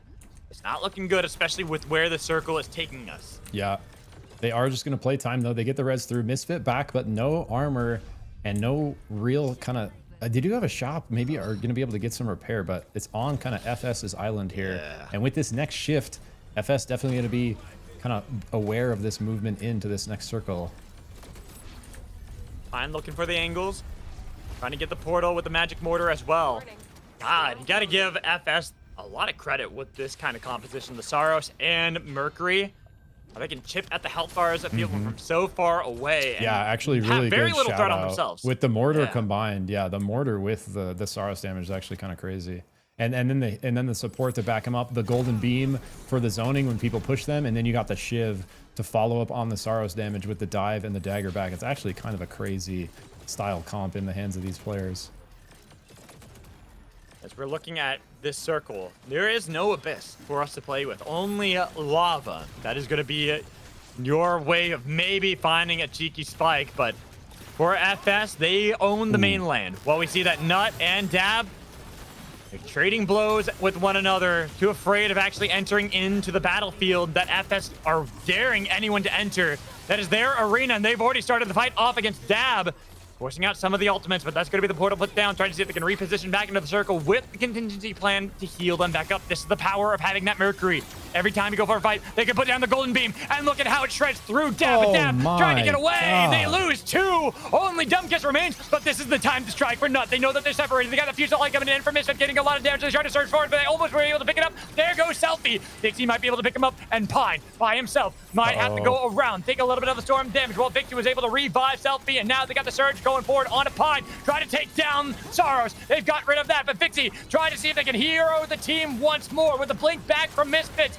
Nut are in the fight. Selfie has gone for the 1v3, but the Fusillade did not do enough. They had to blink back, and now Vixie had to heal them back up with the golden beam. Perfect timing with the cooldown. But on the other side, Dumbkiss with the crown. Look for somebody. Anybody who's low needs to get Misfits is chasing anybody. Only one is needed, even with the magic border up in the air. Dragon Slam, they avoid it all. Nut survived. Selfie with their own crown. Denied by Nut. Dixie couldn't keep the team alive long enough to take down Krillo. But even a Mercury can't pull off this kind of miracle. It is Nut to take the cave. Nut find the perfect timed third party onto FS after FS was putting huge pressure out on the Dumbkiss squad, and in the end, like, beautiful look from Dumbkiss where with the R&B nerf, we see it in action right there. Not quite enough damage to finish off those kills as he would have been able to in the past, and just Nut making their way out by slivers there. They avoid giving the crown proc over to the third party. They simultaneously find and secure 2 kills onto FS, putting them in a position where after they take out Dumbkiss, it's just going to be Vixie left. And I think Vixie, you know, played that really well, about as good as they could have. But Nut with that third party, like, that's the power of the well-timed third, is you crash into a team that just used all of their cooldowns. You have all of yours up, and if you're coming from out of vision, you know, in FS, especially Pine, you know, very aware that there's a third squad on the map going to be looking to do that. They force it anyways, which is sometimes the play if you're able to get the wipe fast enough. They almost do, but Dumbkiss finds his way out, and they get caught. It was, if you look at the timing on that, Nut instantly engage when they hear the action, and the Ghost and the Shiv can kind of come in so fast. And I think Incomplete's on Jewel, so they actually have like a really kind of rundown like W comp that's great at third partying, and they execute perfectly there. Beautiful final 3 from Nut. Really a great showing from them on how to play that one. And it's pretty much what I was saying too for Nut, is that the only way they were going to win that one, because they were playing from the tracks where they had that crown play, right? Misfits had broken armor. It was only gray armor too. They needed to wait and be patient for both FS and Dab to fight. Once that moment happened, they had to immediately make the call to fight. They can't wait. They cannot hesitate. And they didn't. Well played, and that just shows the prowess from someone like Krillo, too, who's a very aggressive player. Like, we were talking about Pine and Height earlier. Krillo, I feel like the only difference with Krillo, and that kind of gates him, is he is the ultimate wildcard player. Because he will do the craziest plays at all time. Doesn't matter if it's good or not. Like, Pine, Height, at least they'll kind of think about it. I feel like Krillo is just like, oh, we fight now. No think, just go. Just go always. And that oftentimes ends up biting Krillo in the butt, but it is that 50-50, and Krillo here has been winning well. Yeah, and they have been showing up, and even, like, and the other thing that is really comes into play in tournaments like this, 6-game tournaments, is never dropping a game, right? You see even some of the top squads, like FS, for example, crazy endgame fights, but they got a 12th. Even just 1/12 can kind of hurt your point scoring so much when you're coming up against a team that has not dropped a game and is kind of kill farming at the same time, on pace, the same kills as your squad. If you have that 12th on the books and they don't, and you've been placing similarly throughout the rest of the play, that's enough to put them ahead, you know? And I don't think Nut has dropped a game yet. And so on top of very kind of high kill scores, even though they haven't, you know, placed first, you know, but a ton of times, like, they get the win last game, but they are able to really rank up their points because they're constantly finishing top 4, top 3. Even though without the dub, it's top 3 with 10 kills. It's 4th with 12 kills, and you do that back to back to back, and it really starts to add up as long as you don't drop one. Yeah, and right here into game 6. There's always that moment that maybe Nut do drop a game here. It is the last one, but they have a substantial lead that I think At this point, they have enough comfort. They don't really mind it all that much. Now, looking at this drop, Cross Country Storm. A very fun one here in competitive, and we see Nut are dropping over towards Scavenger's Bay, up towards the machine. Yeah, they're doing... I thought actually they would be onto the Sky Sharks immediately. They do grab it, but they're going to be met. LMC, the people's champions, this is their time. Come on. Let's go. The #1 team, I believe. On the need for speed run here, racing to Gridlock. Oh my 3 goodness. squads here. Actually, ATS find their way here first because I think they dropped Far Machine. They find 1 Sky Shark on the far side. They're going to get this early angle in. First creep camp secured. LMC looking to play the chess on the right side. LMC needs this creep camp, bro. If they don't get this together quickly, they are going to be behind on levels. They're already behind. They're already behind. That is a level 5 Conan. 3s for Nut. And looking at the way they can move outside of there, Academy, that's kind of what I was thinking. Maybe there's a 4th team, but FS decided not to go for that. They went straight for Academy, which means that LMC, their backup options already been denied. Yeah, so I do like the Academy angle, but like you say, with another squad already up there, going to put you in an even trickier situation as Height looking to finish off Sleepy Rowlet on the Kingpin there. Behind on levels, going to reconnect with his team. Not now positioned around our Guardian here. If they can lock in this kill, get the level 6. Actually, ATS really going to be able to contest this with 3 golds on their side. There's a coin flip. They need to go for the fight, and that goes over to ATS. Perfect flip on that one. Misfit's going to be the target they take down first. While Krillo and Incomplete have to go their separate ways. At least they got the gold armor on Tool.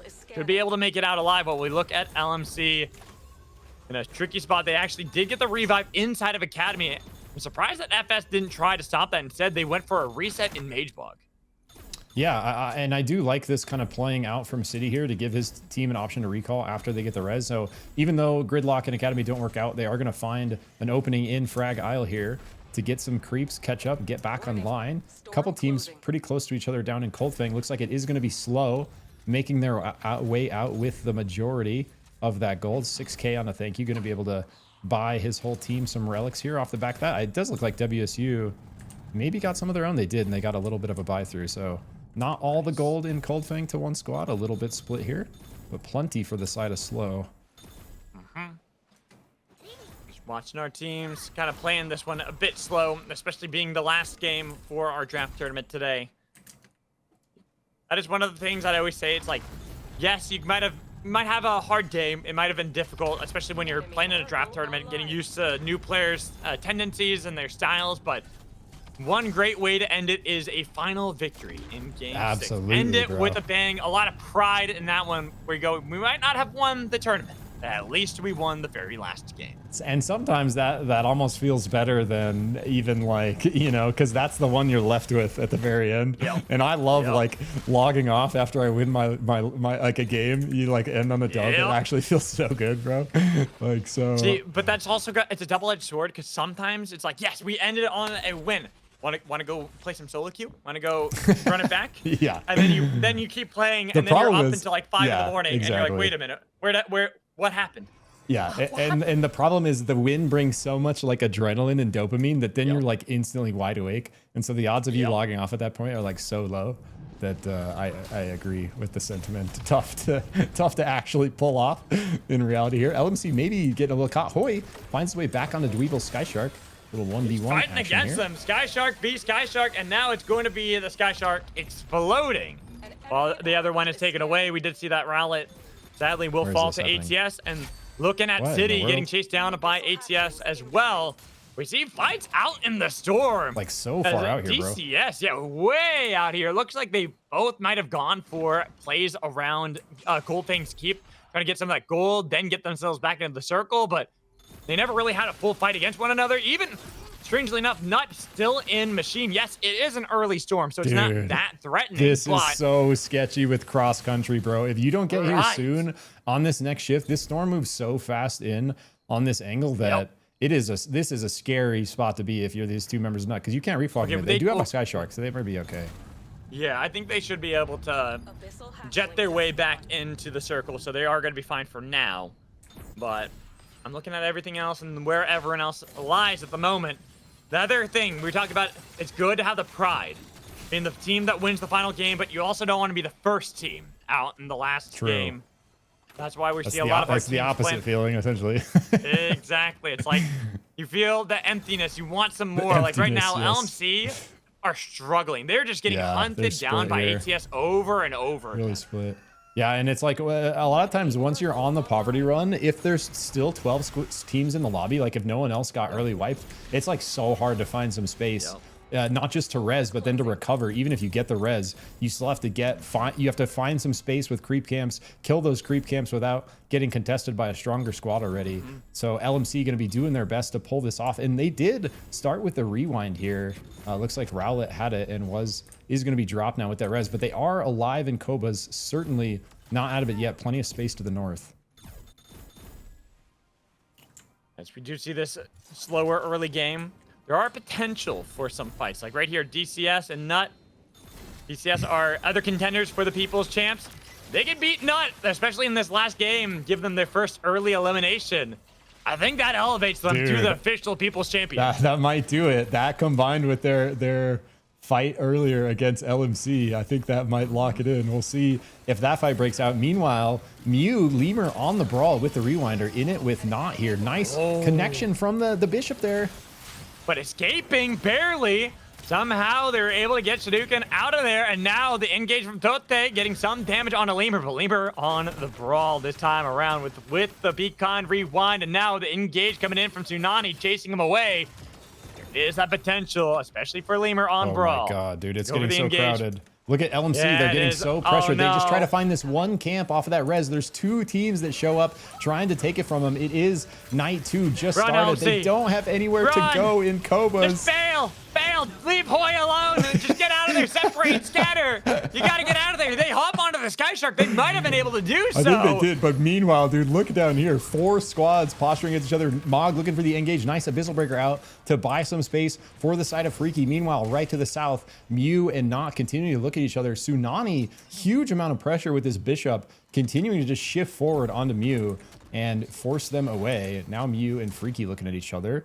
But this is getting so crowded with cross-country Magical. Still 12 squads in it, bro. We are about to see a fiesta breakout. Yes, we are. And that's why we love our cross-country storms almost as much as we love our bullet trains. I said almost because, yes, bullet trains are still better.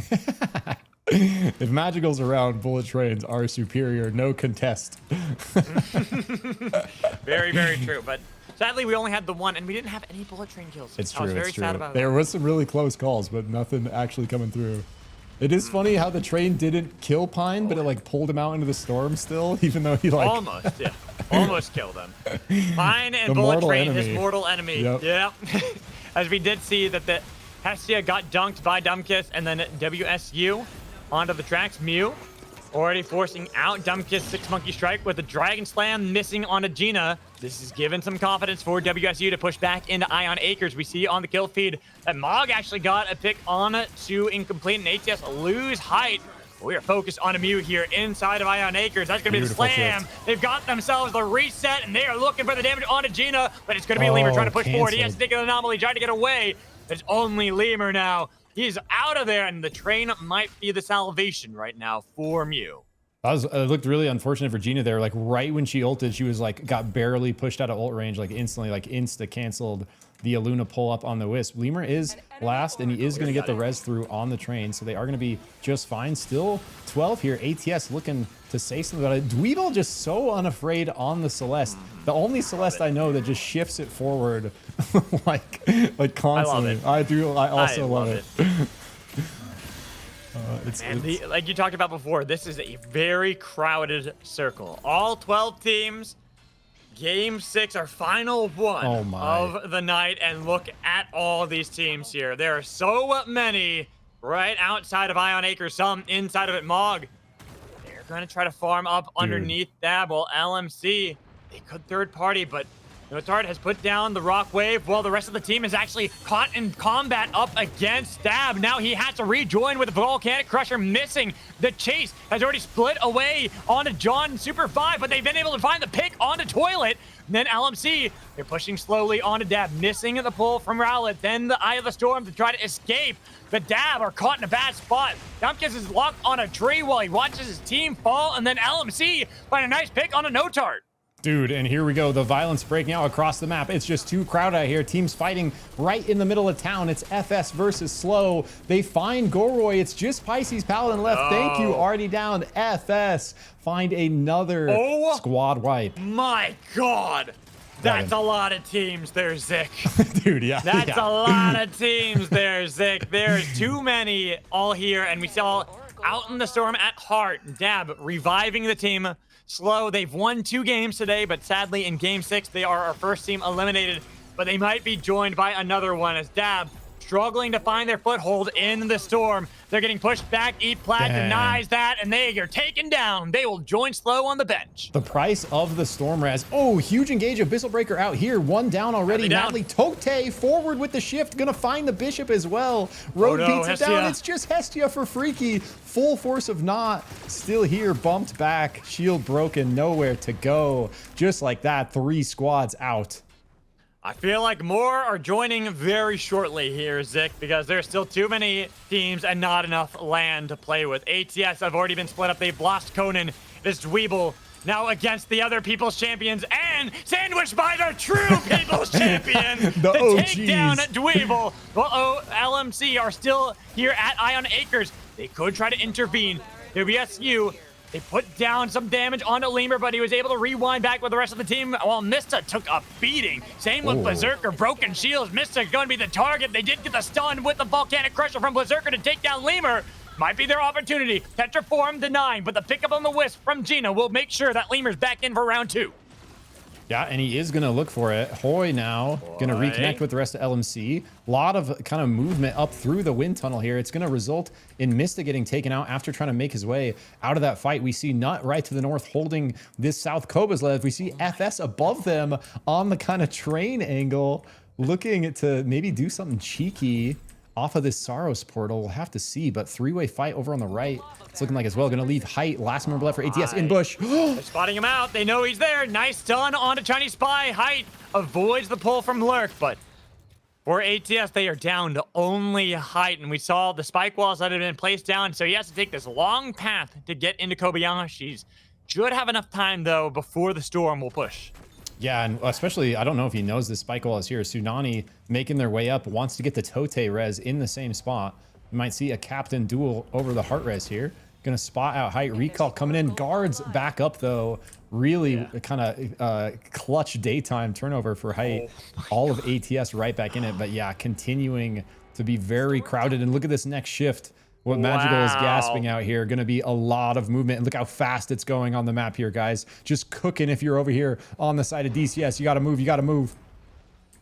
WSU, they're hoping they get the revive off in time. Mew know it's there. The Tetraform has been placed down. Now WSU on the run through site 38 while DCS trying to go right and thread the needle between everybody. ATS had just got the revive, question mark. He is now over the abyss, putting down the shock trap to make sure that ATS can't easily chase onto them. They're still right outside of the storm, and all of these teams on the track. It might not be Bullet Train, but it sure as hell feels like it, because everyone's gonna have to fight around the train. Atomic is gonna fall, and then Lemur will take down Height while LMC slowly push back towards the machine. Dweeble is gonna die over to Lemur as well. It's only Conan left. So really nice picks coming through from you there, putting pressure on the teams rotating away from Storm, like we see. And LMC, they find themselves in this next shift, but they're kind of right in between Mog and Nutty here. Going to be a rough spot to play out of. Looks like they do have some thermal suits on their side. Definitely going to help. Got to get out of this one, though. Riding the Zephyr onto the tracks, avoiding the Fusillade. So Misfits not getting enough damage on LMC, but not stopping the chase regardless. But Nut might have actually put themselves in a bad spot, because WSU, Mew, and Mog are all here, and they can now collapse on a Nut. We already see a little bit of damage coming in from Mog on Nut.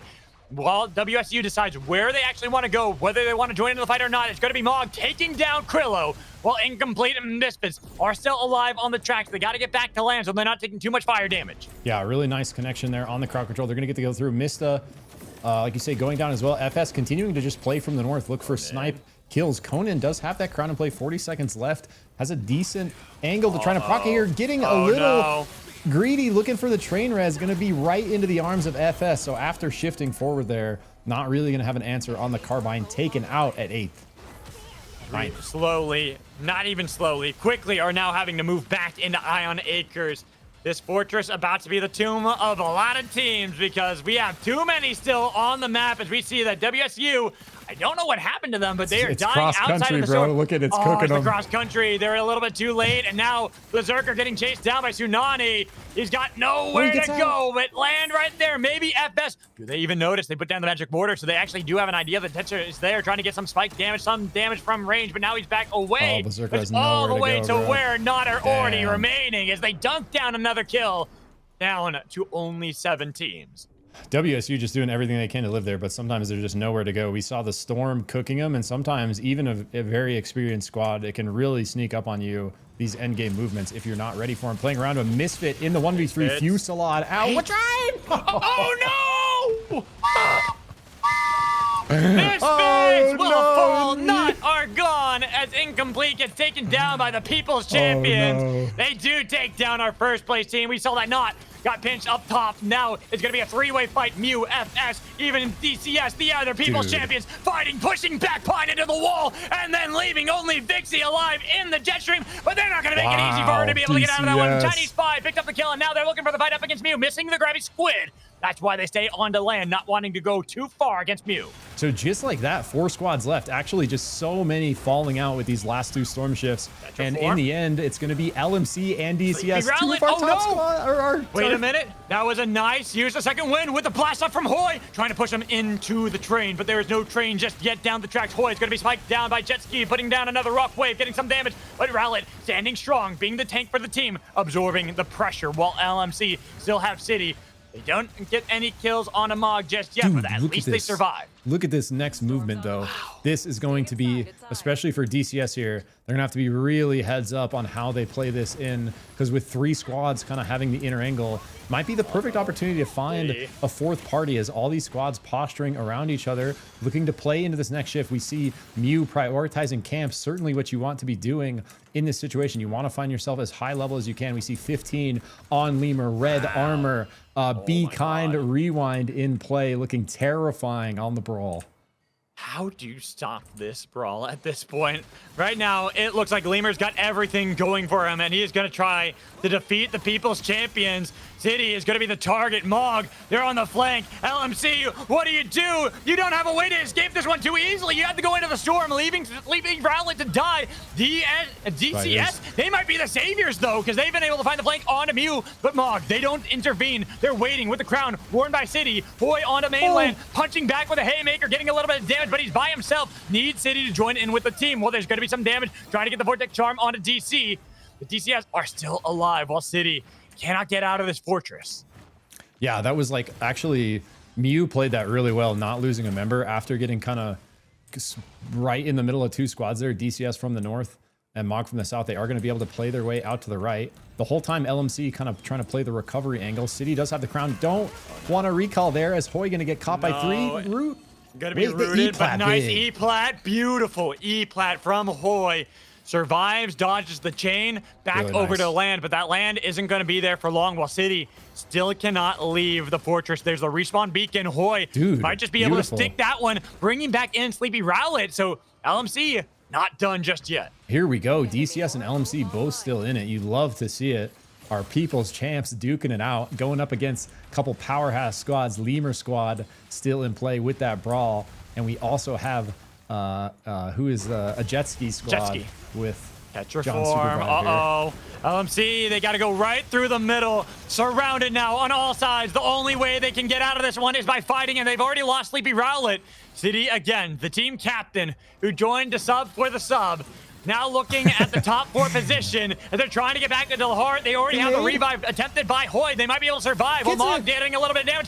DCS now from the north. They pinch on Mew. They push him back into the spike walls. They're trying to see if they can keep Lemur alive. The Lemur's down. They've got him already killed off. Gina could not bring him back from life. And now it's going to be the fight from LMC onto Mog as they got no turn. There's going to be the grab from John SUPERVIVE to make sure that Tetra's still alive. Question mark, beautiful patience on the carbine in that fight. He sees the Aluna ult out. He knows Lemur's one shot. He turns away, doesn't shoot. Beautiful grab coming through him. Sleepy gonna find a pick onto Mog. Our People's Champs are popping off here, Magical. They're still in this one. They're finding kills. DCS up in the north, but Mog trying to push back onto land, knowing that they have the advantage. Is going to push towards Mew. Mew up on the north side in Ion Acres. Cross country will make us go back that way, but there's a lot of damage on Mog. They're looking for the dunk. They're going to be able to get it on the jet ski, but they got to get it onto John SUPERVIVE. They missed the blast off. John SUPERVIVE right back over to DC. Question mark. Take it down, John. Take it down, jet ski. The double people's champion still in this one, but not alone. They are not alone, Zick. There's still Mew that they got to worry about. We're so close to getting our final match between the People's Champs, bro. They just have to take out Mew here. There is no Lemur Brawl in play. The Rewinder now belongs to Chinese Spy for DCS. Red armor of his own. Lurk, our GOAT. 4 exotic perks with a red armor of his own. Looking to finish out, finds the grab. Beautiful pull from Lurk. Gets Shadouken. Gina's got 15 seconds left on the clock, though. There is always an opportunity for Mew to get back into this game. Finish off this crown in 10 seconds. They're on the other side of the wall. They're not going to be able to get in. The anomaly doesn't help. Another pull from Lurk. They want the title of the People's Champion. Slug Wave. Fusillade. Not enough damage, though. Hoy then puts down the blast off. Mew back in it for round 3. There's going to be that opportunity. They got to be careful because now Lemur, he's been picking up a lot, and he is going to be strong. Dude, this is like the greatest final circle here. We got the 2 squads we've been like calling out the whole time as our potential People's Champs versus Lemur squad, and they get the res onto the Lemur Brawl. So despite losing the Rewinder, losing their armors, they are back online. A couple chipped gold or chipped blues in play for them. LMC, really nice position here, trying to push Mew into the arms of DCS. Really nice movement from Mew, though. Find an angle up to this northern island. Now we are going to get our classic kind of 3-way split. Pause as everyone kind of finds their space, gets some intel, and looks for their third-party potential. Still waiting it out at the moment, because right now LMC in an awkward spot, and Mew, especially led by a veteran like Lemur, you can never count this team out. It seemed like they had their time in the sun, and they were about to see it set, but Gina kept the team going, the Battle Bunny, escaping all danger, and has revived the team for one more fight. While DCS, they are still here right on the outskirts. The Storm will quickly start pushing them back down south, going close to the heart again. Here we go. DCS see the writing. They take the jump head up. Lurk looking for the slam. Hoy stepping up, going to avoid that. LMC maybe going to be in a rough spot here. Mew lurking to the right. Got to be really careful. And I was going to say, Magical, you know, the value of the comms from the captains here in play, and City being more of a kind of arena player. We heard from Dylan, maybe not going to have, because cross country is a storm shift of its own. You have a very different end game strategy with cross country than you have with any other storm shift. Lemur probably being the most, Chinese Spy maybe second most. Beautiful grab from Lurk, though. Lurk again! These pulls from the lurkiest of lurks there is on to Gina, but that's going to be the play back. There's a lot of damage. They got question mark. Fusillade popped with the crown on top of Chinese Spy, but they got a lot of damage. They have to be able to pump out if they're going to be able to survive this one. They try to get back into the Ion Acres. Lurk is now locked in. No way to get out of this one. Mew, they see this time to strike. It's going to be the push coming in from Lemur, looking for Chinese Spy. He's hoping for a miracle, but LMC, the true People's Champions, are looking to take down Chinese Spy. They look for the second one, but he's avoiding everything. Finally falls down and out. The blast off goes into the storm. Has to blast back. A minute on the clock for Lemur. He still has the time to take this away from LMC with the second win. No way. They are your People's Champions. They are LMC. You better damn remember these names. City, Hoy, Sleepy Rowlet, as they look for Shadouken. They look for the final victory here.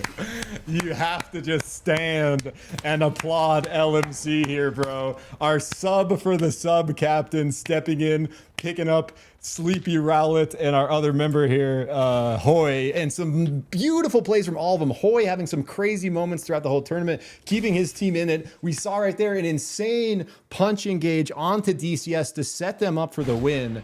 And in the end, able to follow up with Sleepy landing the slam onto the Lemur Brawl, catching him with no ulti. City following up with the Zeph Wombo. And that was after Lemur squad got the res off the back of Gina, playing the crown very patiently. So in the end, LMC, our original People's Champions, officially reclaiming the title here. Let's freaking go. Hell fucking yeah. That is what you love to see. LMC like I said, I did not know these players before, but I sure as hell know them now. Yeah, that was and I'm awesome, not gonna bro. forget them. Well done to them. Absolutely amazing. Yes, we know how the points are gonna be. They're not gonna win the tournament, but they've won our hearts for damn sure. Dude, mine for sure. I was impressed with them game one.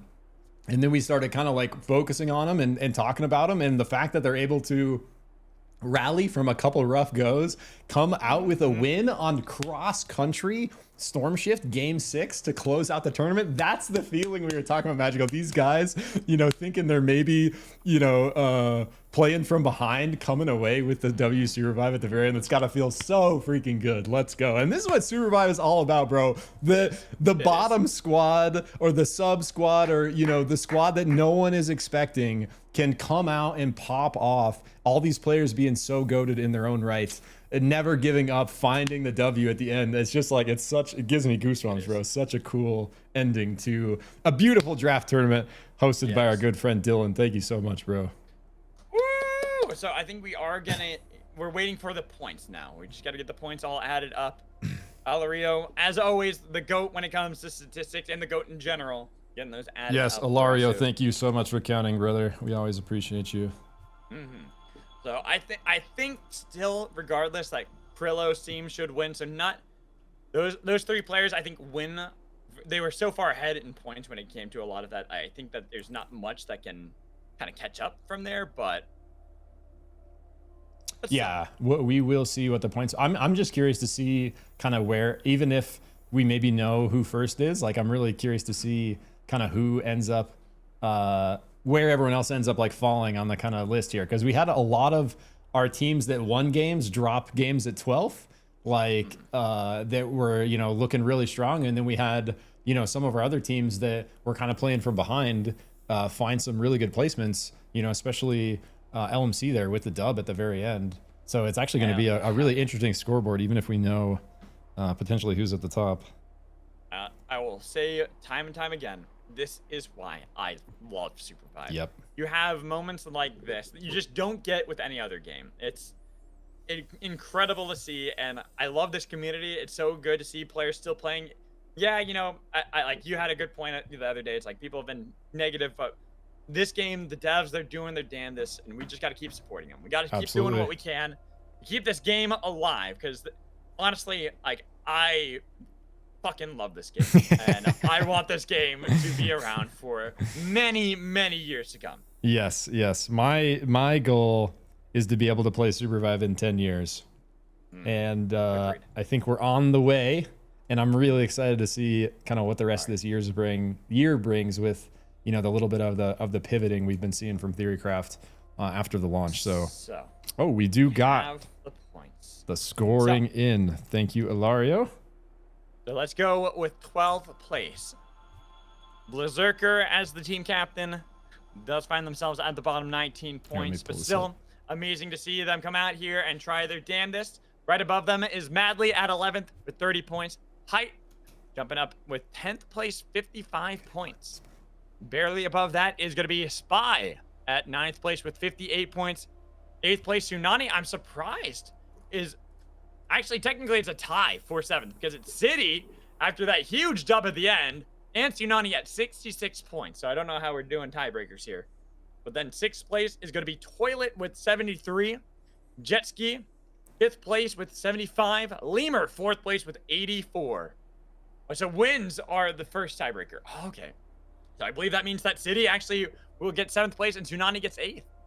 2nd place is Pine with 102, so the dub, place. wait, the dub in the final game for LMC puts City win. just barely up on Tsunami. That's crazy. What a huge victory in the game 6 there for LMC. That's crazy. And then our winners, we expected it. It's Krillo with 134 points. As you were talking about, didn't have any game where they really dropped that early. So big win for them in that one. And then let me swap back so I can show all the players and how they all stack up in this one. Thank you to all the players who joined in, those that subbed in as well. Thank you to Uzik for coming in here, casting with me as always, and observing.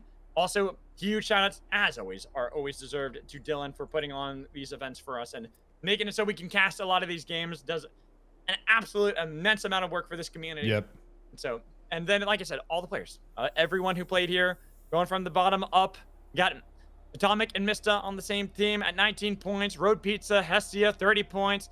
Dweeble, Conan, 55 points. Question Mark and Lurk at 38 points there. I know, 58 points. Tote and Dylan at 66, but also Hoy and Rowlet, Dude, barely that's above high. them at 66 That's so points. clutch for I think they're the only team that tied in points, and it's literally that game 6 win that puts them ahead. That's crazy, bro. LMC showing up huge for the people. Yeah, but give them the shout outs to all the players. We got Notaburger and Dumbkiss with 73 points. John Supervive and Notert, 75 points. Gina and Shadouken at 84.